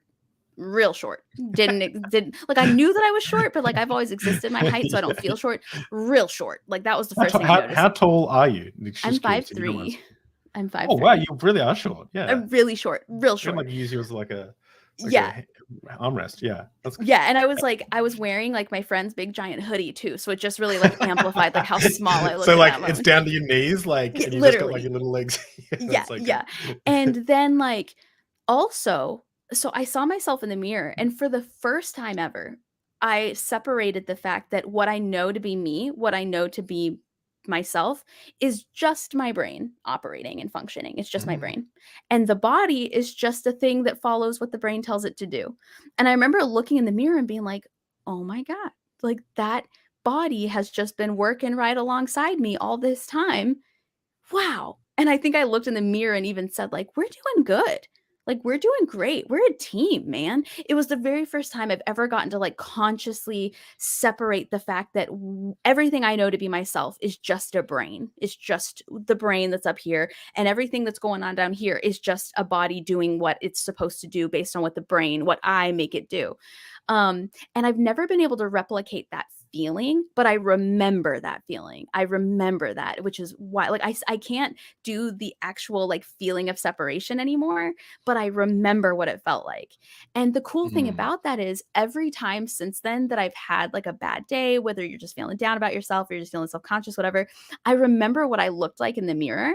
And it wasn't like photoshopped. It wasn't like, oh my God, I'm beautiful. It was more like nobody notices that spot that you think, or like nobody notices that one side of your jaw is a different size than the other side. My wife should do shrooms. She'll be like, oh, she'll be like subconscious about something, and I'm looking for the thing she's subconscious. I can't see it. Like, I just see. You know how have you ever like mirror imaged yourself and been like, that is the ugliest troll I've ever seen? Like, just mirror image. That's like, it gets rid of that. Like, it gets rid of that. It's like nobody gives a shit about all those things that you think make you look terrible. And I have a friend Go. Sorry. No, continue. Yeah.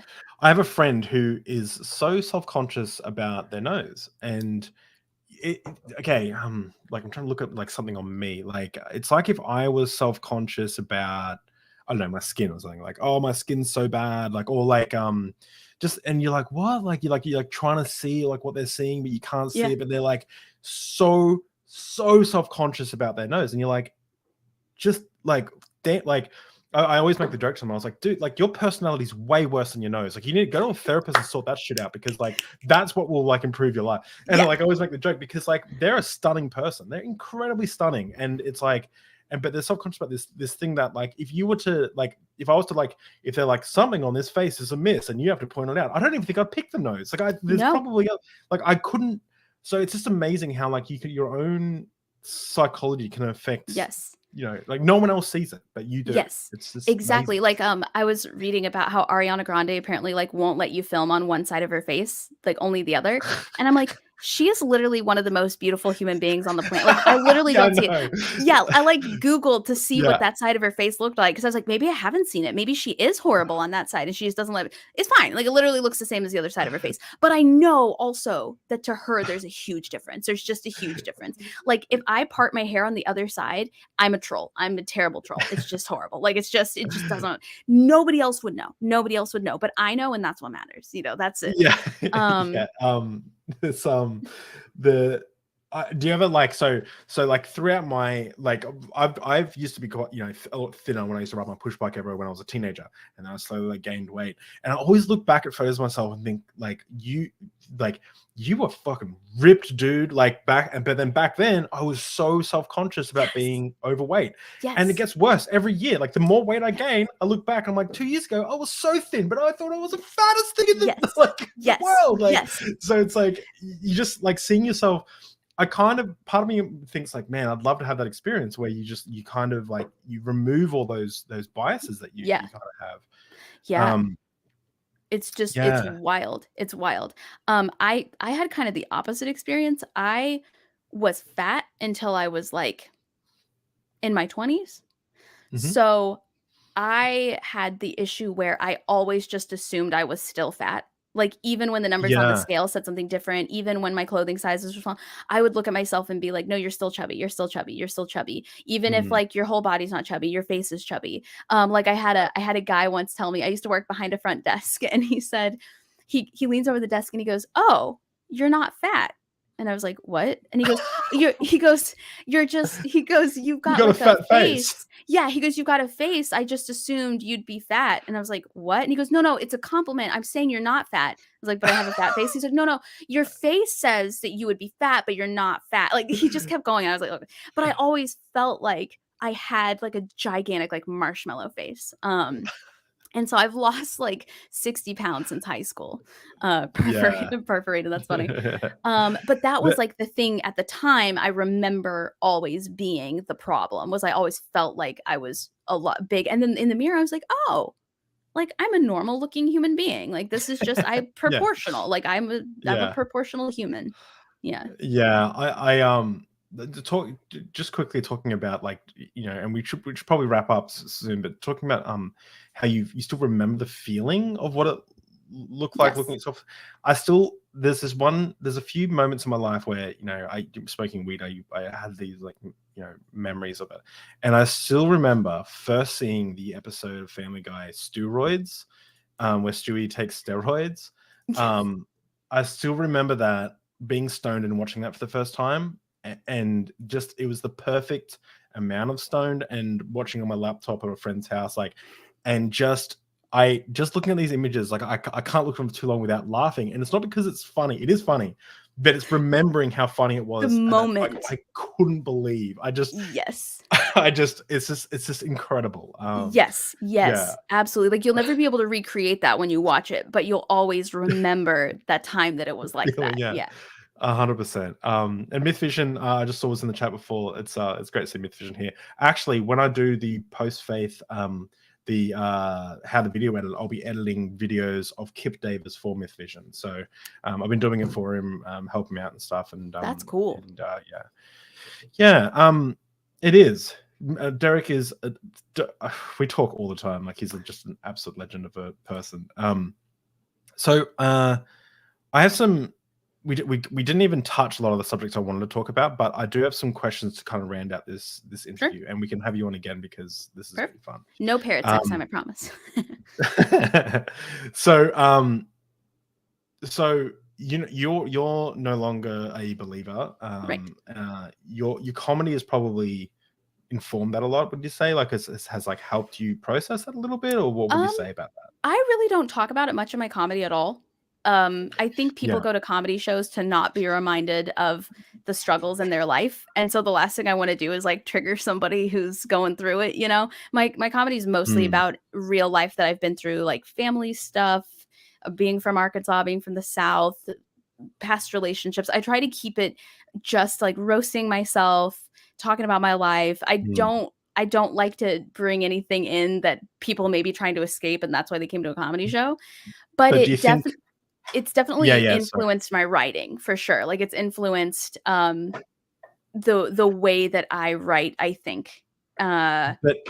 But has like has like being a comedian, a writer, someone who kind of looks at things, like tries to find the quirkiness or the things inside of thinginess, like the things that, like, the moments, has that helped you in deconstructing your faith? Like, have you looked at something and gone like, this is funny, or have you looked at something and gone like has it changed your ability to deal with the heartbreaking part of losing faith? Like, yeah, they always say that tragedy plus time equals comedy.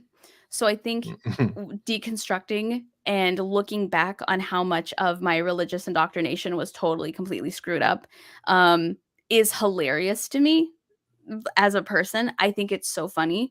I totally respect that other people have been through that and they don't find it funny at all, which is why I don't really joke about it much outside of my podcast, where people are coming to find it. You know, they're coming to look for it.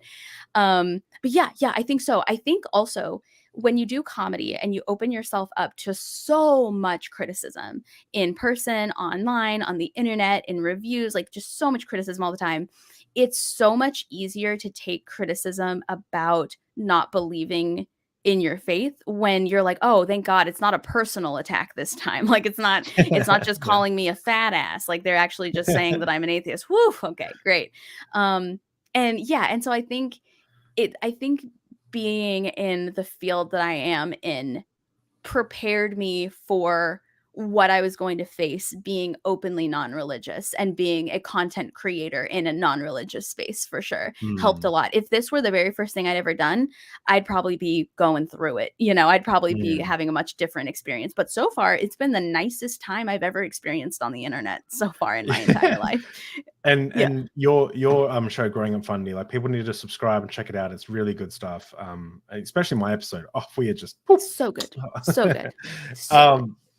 So there's a couple of questions I always ask, and then I'm going to ask some more unique ones. But what, if anything, now that you don't believe, what if anything would change your mind? What would get you back to belief?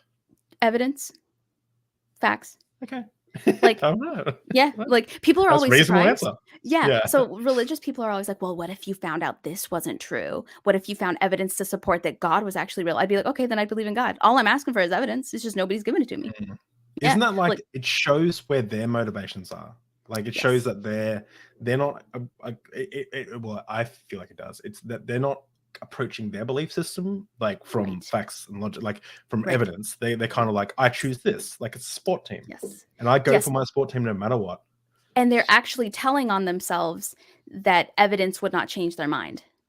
Also, in a way, like, I don't think they realize that, but they're telling on themselves that evidence doesn't matter to them at all. It's you know, and so no, if God like spoke to me and I wasn't on shrooms, I'd be like, oh shit, sorry about the podcast, like, my bad. You know, I'd have questions too for him.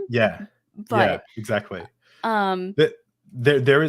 There's one thing I always hear from, and you can watch these debates on my post-faith channel actually, where I'm invited into Discord servers by Christians, like, come join out and talk about Christianity.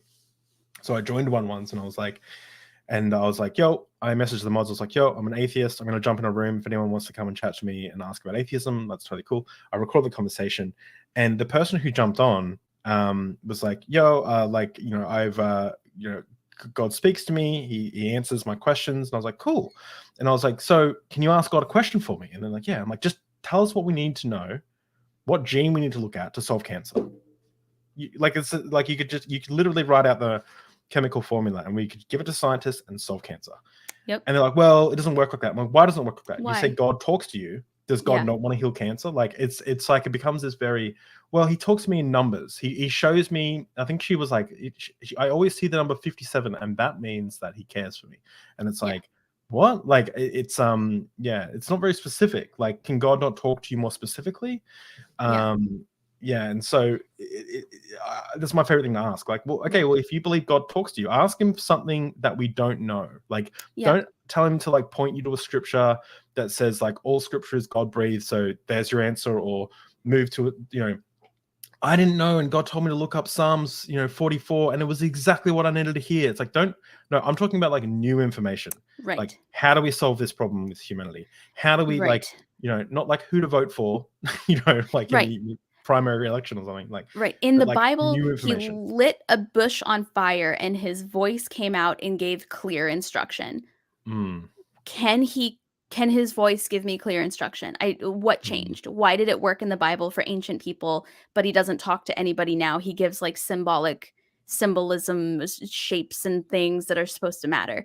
And something else that kind of bothers me a little bit is we watch a ton of true crime in this house, tons of true crime. And it will be something horrific. It'll be somebody who was stabbed and cut up and kidnapped and kept alive in a basement for 6 months and then thrown off a bridge, blah, blah, blah, blah. And then the family at the end will be like, we're so grateful to God that they were able to solve this cold case. And I always am like, where was God when your child was being chopped up in a basement? Why are you grateful to God that 15 years later DNA was able, like Parabon Nano Labs was able to find the killer because they were able to find the DNA through 23andMe because their grandkid turned in the spit stick. But you're not questioning at all where God was when your family member was being like chopped up and set on fire. Like that just seems a little weird. Yeah. Very weird, right? Yeah. So this is just one more fun one. What is the most plausibly true religion that you don't believe in? Judaism. Because they don't believe in hell or heaven. They just follow God's instruction because that's what they're supposed to do while they're here on this earth. And to me, that makes a lot more sense. That. Yeah. Because it's like, if Christianity is true, then Judaism had to be true at that point. So it's like, you're just kind of like going back to first principles, I guess. Like, well, let's like cut out Mormonism would have to be the least likely because it's like Mormonism and then Christianity and then you have 3 testaments. Just come down to one. Yeah, I kind of like that. And I will say this. I don't like Calvinists scare me. Calvinists scare me to death. But their approach makes the most sense. So you're like, the Bible makes God look very vengeful. And they're like, yeah. And you're like, but God like says one thing in one text and not something else in the other. Yep. So he's like mean and he has a temper. Yeah. Yep. And you're like, okay, touche. Like at least they're just calling, Some of the early, like there was a Christian writer in I think one something like early Christian writing, Marcion of Sinope. Have you heard of him? No. So this is a really interesting subject, and you should watch. There's a video I did called "The Lost Diversity of Christianity." It's really fascinating. So Christianity before the Bible was canonized in 400 AD, 396 AD or something. So through 350 years we didn't have a Bible. They had there was wild diversity in Christianity, like major sects. So I'm not talking about like wild people out in the desert. I'm talking about like Christianity was so diverse. And there was this guy called Marcion of Sinope, and he had the Marcion Church. And they rejected the Old Testament God. They said the Old Testament God is an evil deity that Jesus came to save us from. And they said, and he wrote this book called The Antitheses, which was like, you're telling me the same God of Jesus that said the little ones come to me is the same God that said go kill the Amalekites and destroy and kill every infant unless they're a girl and then take them for yourself. Like, you're telling me that's the same God? You're telling me like that, like, and it was wild. Like there was the Christianity back then was just so diverse and weird and Yep. and like I'm talking like just some really wild, like some really weird beliefs, like beliefs like reincarnation and all this stuff in Christianity. Yeah. Not like, again, Right. these aren't weird sects. These are like, this is Right. what Christians believe. Yeah. Yeah. Okay. Great question. Great answer, by the way, for Judaism. Thank you. And if money was no object, what would you do all day? Oh man, if money was no object, I would open a Like, what parrot would it? rescue. Oh, okay. Probably. Okay. Interesting. Yeah. I would Yeah. that, or I would just do more episodes of my podcast every day. Yeah. Isn't that interesting? That's Yeah. so. I would literally just like record more guests and like have episodes out like scheduled out like How a good month is in that? advance. Say Yeah. what? Yeah. How good is that? Like, obviously, if money was no, like for me, I would I would go traveling and do shit like that. But I Oh yeah, would yeah. I would, like, if money was absolutely no object, it would just ramp up what I'm already doing, which tells me I'm living a pretty Totally. good life. Like, I Yeah. would be doing deep drinks, but it'd be like in a proper studio, and I'll be flying people out and like all this shit. Yeah. Yeah. Like I would have like more foundations that I was like doing, like donating money to more often. I would have more guests. I would like you said, fly in guests, maybe have, group interviews, stuff like that, maybe events, things like that. But then on the side, I would open a parrot rescue just because I love parrots. They were annoying today, but they're usually pretty good. I do want to tell me a little bit about parrots. Like, you love parrots. Why? Love parrots. I love parrots. So, man, they're super intelligent, super duper smart. There's a lot of people have no idea that they're some of the most emotionally intelligent creatures on this planet. So, like those two that were with me, I've had them since they were babies, and they have like human type thoughts and ideas and needs and stuff. And so like we have parrots, we have 8 parrots, and it's literally like having kids. There's a morning routine, there's a night routine. As soon as I hang up here, I'm going to go do their night routine. They get a snuggle, they get a song, they go to bed, they have a bedtime, they have like a very specific diet they're supposed to follow.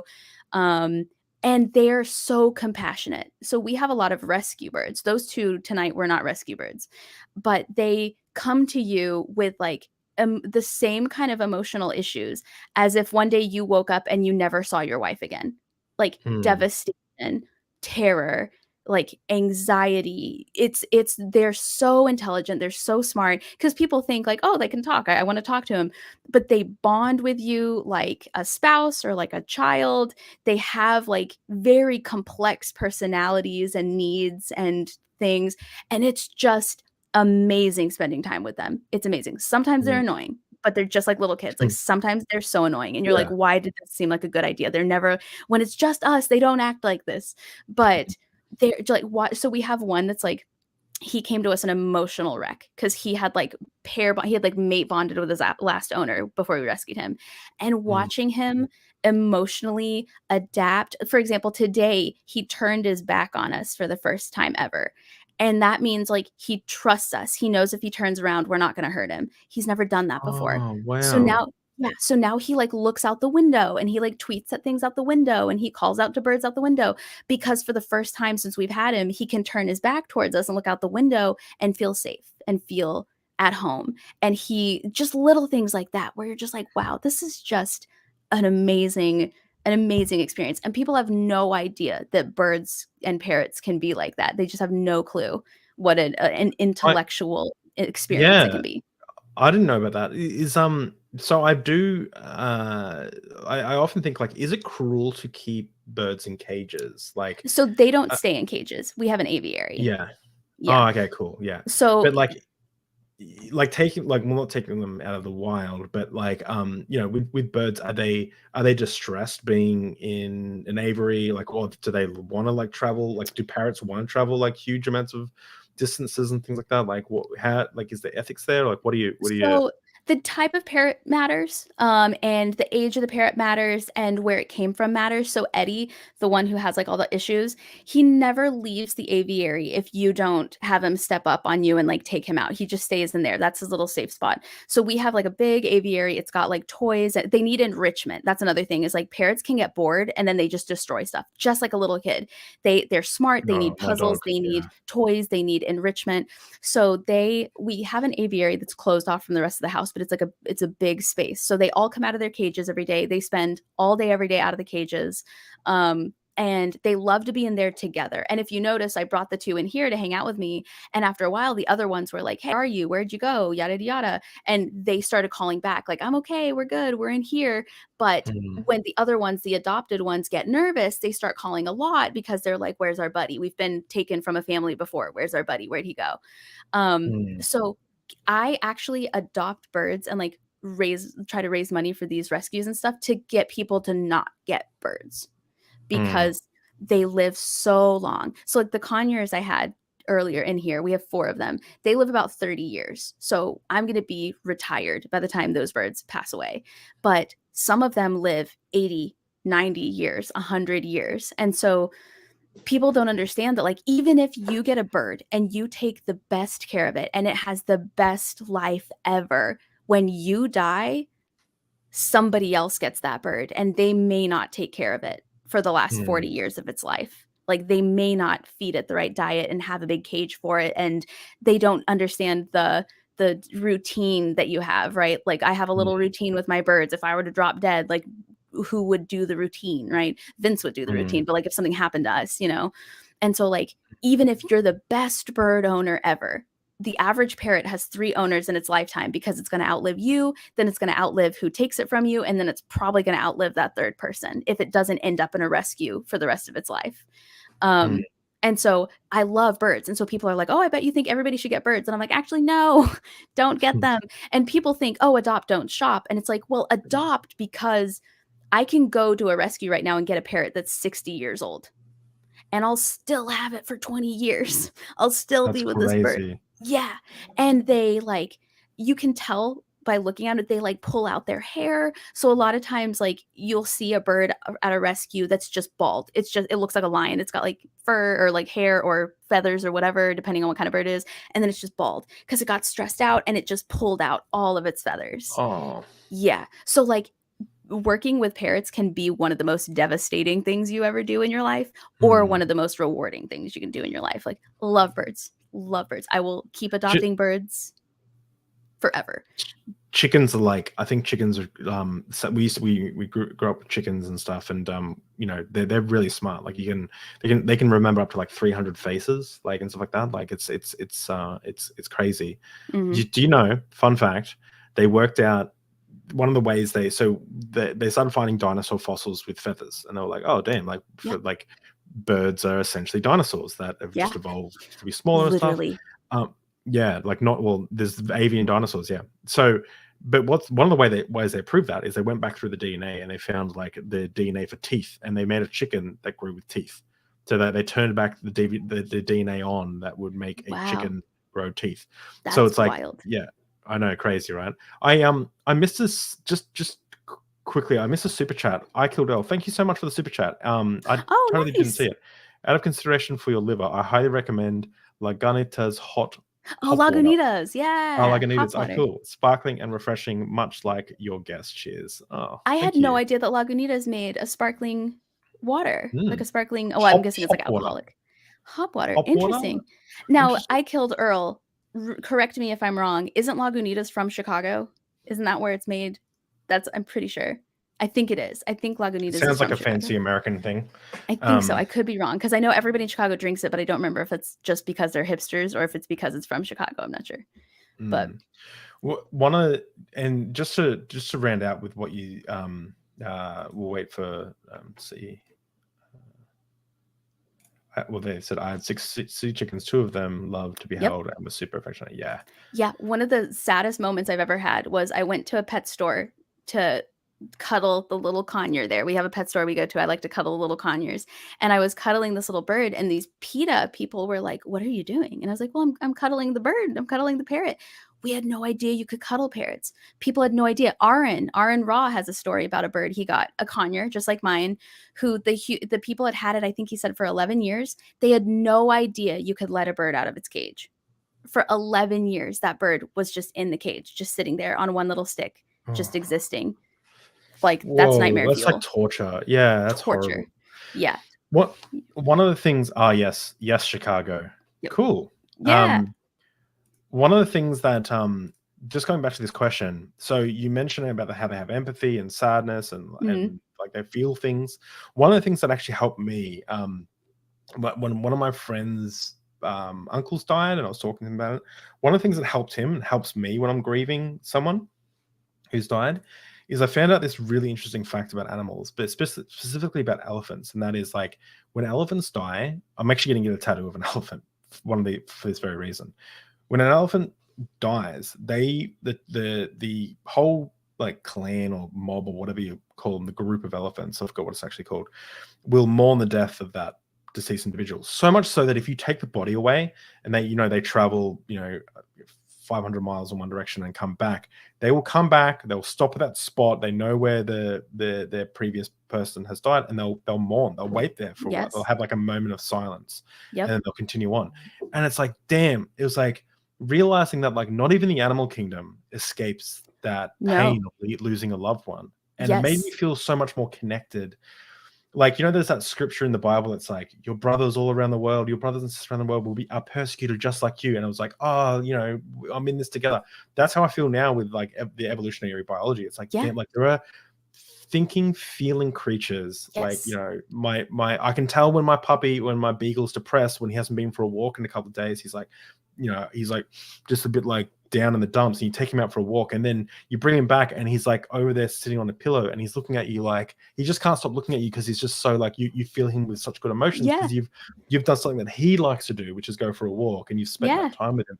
And it's like it's probably one of the reasons I'm a vegetarian actually now, because I've got really like empathetic towards animals. But it's like damn, you look at and you're like, damn, there's such a, not even animals escape grief, and that was something that like helped me a lot in realizing like truly parrots are the same way. They literally mourn. Eddie, for the first like weeks that we had him, shrieked at the top of his lungs nonstop because he was so upset that he'd been removed from what he felt like was his mate. He had like mate bonded with his last owner. He was just devastated, just screaming all the time. And like, they literally mourn your absence. They mourn your death. And that's why I tell people, I'm like, don't get parrots, not because they're not amazing. They're amazing creatures, because they will mourn you when they outlive you. They will mourn your absence. They'll mourn your death. They will. And so much about parrots is watching body language. And I've noticed, I was just talking about this last night, as we've gotten parrots, we've started treating human beings a lot differently, because with parrots, everything is about body language. Everything is about like consent, about like signs, if they don't want to be petted, if they're cranky all of a sudden, a lot of times you can figure it out. It's like they didn't get enough sleep. They didn't get enough time out. Like there's a reason why. And once you've gotten it down to a science with each of your separate parrots with their separate individual personalities, you find yourself doing that with people a lot. You're like, oh, so-and-so's in a bad mood. It's like, okay, why? Is something going on at home? Did they have a long night last night? And you just find yourself being so much more empathetic to other human beings when you take the time to like read the body language and the signs and be like, okay, something else is going on. They're not just being a dick. There's a reason they're being a dick. And it's just very interesting. It's weird how animals can make you empathize with human beings a little bit more. I didn't know you're a vegetarian. That's cool. Yeah. I mean, like, I'll have a bunch, like, I'm getting hate from both sides. Like, the vegans will hate me and the meat eaters will hate me. I killed Earl. My elderly pup died 3 weeks ago. I'm so sorry to hear that. That's so sad. His brother struggles with his collar. It's tragic. I'm so sorry that happened. It's one of my puppy, we had a beagle named Butters from South Park, Butters, and he was 4.5 years old, 4 years old, and we started noticing lumps in his neck, and it was like it was the rarest form of lymphoma that I've ever seen in dogs. Not even textbooks had it. There was 4 other dogs in the world that had this type of lymphoma ever, and of course yours had to get it. We sent his test, like his test results to UCLA in America. It cost us like $700, but because of COVID, they had to scan everything, and then the radiation from the scanners killed the sample, and like it was wild. But it was really horrible. And we came back from a weekend away, and the steroids they would grow to the size of like tennis balls in his neck, and the steroids would keep them down. But eventually we got to the dose where the steroids made him angry all the time. But we got to the stage where we knew there's like we're getting to the maximum dose, and we came home one weekend and he just had all this liquid in his chest, like moving around under his skin. Bring him to the hospital, and they said, look, he doesn't have any days left. Give him the last good days. We bring him home. They said the last thing to go will be his eating. He's a beagle. We brought him home KFC. We went and got popcorn chicken, and we're giving him popcorn chicken, and he spat it out. And that night, we decided, okay, the food was the last thing to go. And the process of like driving him to the hospital and like putting down our 4.5-year-old first dog was like I still cry about it. Like I still, I went through 6 months of grinding my teeth at night. So I killed Earl. Like I'm, it's different to say. It's different when, a puppy lives to like a dog lives to old age. Great, they lived a good life. That's awesome. Yeah, but it's still fucking hard. And I'm so sorry that this happened. But I will say props to you for giving him a dignified death. I think we've all met that person who keeps their dog alive for themselves because they can't let go. And the dog's last few years are just like the worst thing we've ever seen. Because they just won't let it go. Yeah. Well, he was struggling. He's like, he was struggling to breathe because it was like he was like, he needed to go. Like, it would have just been a horrible 24 hours. Yeah. Zilla, my dog right here, she's 15. And so like, and she's fine, but I'm at that spot where like if anything happened, I'd be like, every time we go to the vet, I'm like, she's 15, be ready for whatever. She's 15, be ready. And like you said, it's different when a dog is like 15 years old. It's like she's lived a good life, as opposed to like a little kid or a little baby. Oh, heart failure, she says. Yeah, I killed Earl. Reginald had congestive heart failure. He was doing all right, then suddenly he couldn't walk back home. 3 days later, he was gone. 14 happy years. Well, I'm great. 14 years is that's awesome. A long time. He lived a happy life. That's a long time. I hope to see you on tomorrow's stream if you want to come on and chat. You don't have to put your camera on if you don't want to, but yeah, I'd like to get to know all you guys more. So yeah, I hope to see you guys on tomorrow's stream. It's kind of a sad note to end on, but I think parrots are great. They're a lot of fun. I could tell you some really funny things they do. They're brilliant, amazing animals. Go watch his comedy special. My beagle takes my socks and runs away, like all happy. So like, there's some fun things as well. Like, one of my parrots told me to go fuck myself the other day because it's been in the room when I've been watching Better Call Saul. So there's that. That's so good. Yeah. Just Better Call Saul's a great show. I haven't finished it or gotten too far in it, but just so everyone's aware, it is tomorrow. So it's in 20 hours from now. So it's at 8:30 in the morning tomorrow for me. So this stream started at 10 a.m. for me. So an hour and a half before this stream started, and the stream's been going for 2 hours. So whatever time that is tomorrow. 6:30, so. 6 or 6:30. Cool. About that time, yeah.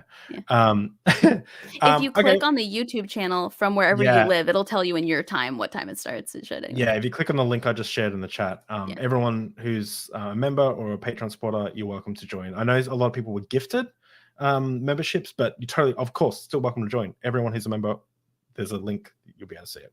Well, thank you so much, Sydney, for coming on. This has been a fantastic Sydney Davis Junior. We didn't even get into the Junior and your crazy family history. Have to do that another time, but I'm sure we will. Thank you for coming on. Is there anything you'd like to say before we kind of wrap up the interview? So I know I've been talking about parrots the whole time, but I have a line of merch. You can find it on the Facebook page. You can find it on the website, growingupfundiepodcast.com. It's called Budgement Day. And if you buy anything from the Budgement Day line, it's got a budgie on it. He looks satanic. If you buy anything from the Budgement Day line, that money goes to support parrot rescues. So even if you don't want a parrot yourself, I'm raising money for the rescues that provided our parrots to us. It's very important. Oh, no. Send me a link. Send me a link. I'll post it now so we can look at the designs quickly. Let's see. Because that's hilarious. Let's see here. Pull it up real quick. Yeah, it's through... I always want to call it Bandcamp, but that's not what it is. Let's see here. Click on it real quick. Here it is. I'll send you the link real quick. Yeah, we have the basics, but the Budgement Day line right here. It's the second. I'll just send you the link. Where'd you send it? I'll see. There it is. And yeah, it's the picture on the front is actually one of our rescues. He's actually really nice, but he looks satanic. But yeah, the proceeds to that go to parrot rescues. And then also there's an option when you're checking out to add an additional donation as well. So there you go, the Budgement Day Yes. That's so good. And Budgie actually, Day. that idea, I owe that idea to Secular Rarity, because I sent him that picture and he said, I feel like that bird knows when my Budgement Day happens, my Yeah. Judgment Day happens. And I said, oh, what about Budgement Day? And then I made it merch. So there's hoodies, there's t-shirts, you can pick different colors. There's a crew neck. So and That's so that's cool. that's one of our little rescue budgies. So that money You goes should for a send good me cause. you should send me a like a front view of a budgie, and I'll try and make a Terminator 2 poster out of it or something. That's if I ever hilarious. That's time. but Dun, dun, dun. budgies are from Australia. I don't know if you knew that. I found that out I recently. did not know that. They're from That's Australia. very interesting. Mhm. Oh, cool. Yeah. So there you go. All right. Thanks it. everyone for hanging out, and thanks City for coming on. It's been amazing, and we'll talk to you guys later. See you Yeah. guys tomorrow for the chill out stream. It will be very low key. I mentioned this on a post where I'm pumping the brakes a little bit for the next couple of weeks. I'm going away on a family holiday. We've got Arden Hart coming on in that time, but the amount of episodes are going to like trickle down until about June 24th, and that's when we have Dr. Kip Davis coming on, and then from there we're ramping up. I just quit my job. I'm starting a new job. I'm going on a holiday. I'm changing my office Hell yeah. around. I'm like, there's lots of stuff going on. But it is going to, like, this channel is going to blow up. I'm so excited for that. exponentially over the next year. You know, like we're going nuts. I got some plans in the work. I spent $6,500 on some camera equipment. I'm going to be doing some in-person stuff. It's going to be really cool. Documentaries, hopefully. And just look forward to some good things, but it will be a bit quieter for the next so long. We might be able to do a community stream here and there. Yeah, see you all guys tomorrow. And Kip Davis. Kip Davis is there here. he is. Yeah, I can't wait to. Kip and I are going to be talking about apologetics, and we're gonna get the venom out. We're going to be getting the venom out because I'm going on a whole anti-apologetics arc because I believe it's philosophically dishonest. We'll get there. Why do you think that, David? Well, let me build a strong case. I'm not going to be spicy. It's still deep drinks, but I'm going to, and I'm hoping to have some apologists on to discuss this. But Kip Davis That's cool. Kick off the whole anti-apologetics arc for deep drinks. So see you guys. It's going to be awesome. See you guys later. Bye. Bye.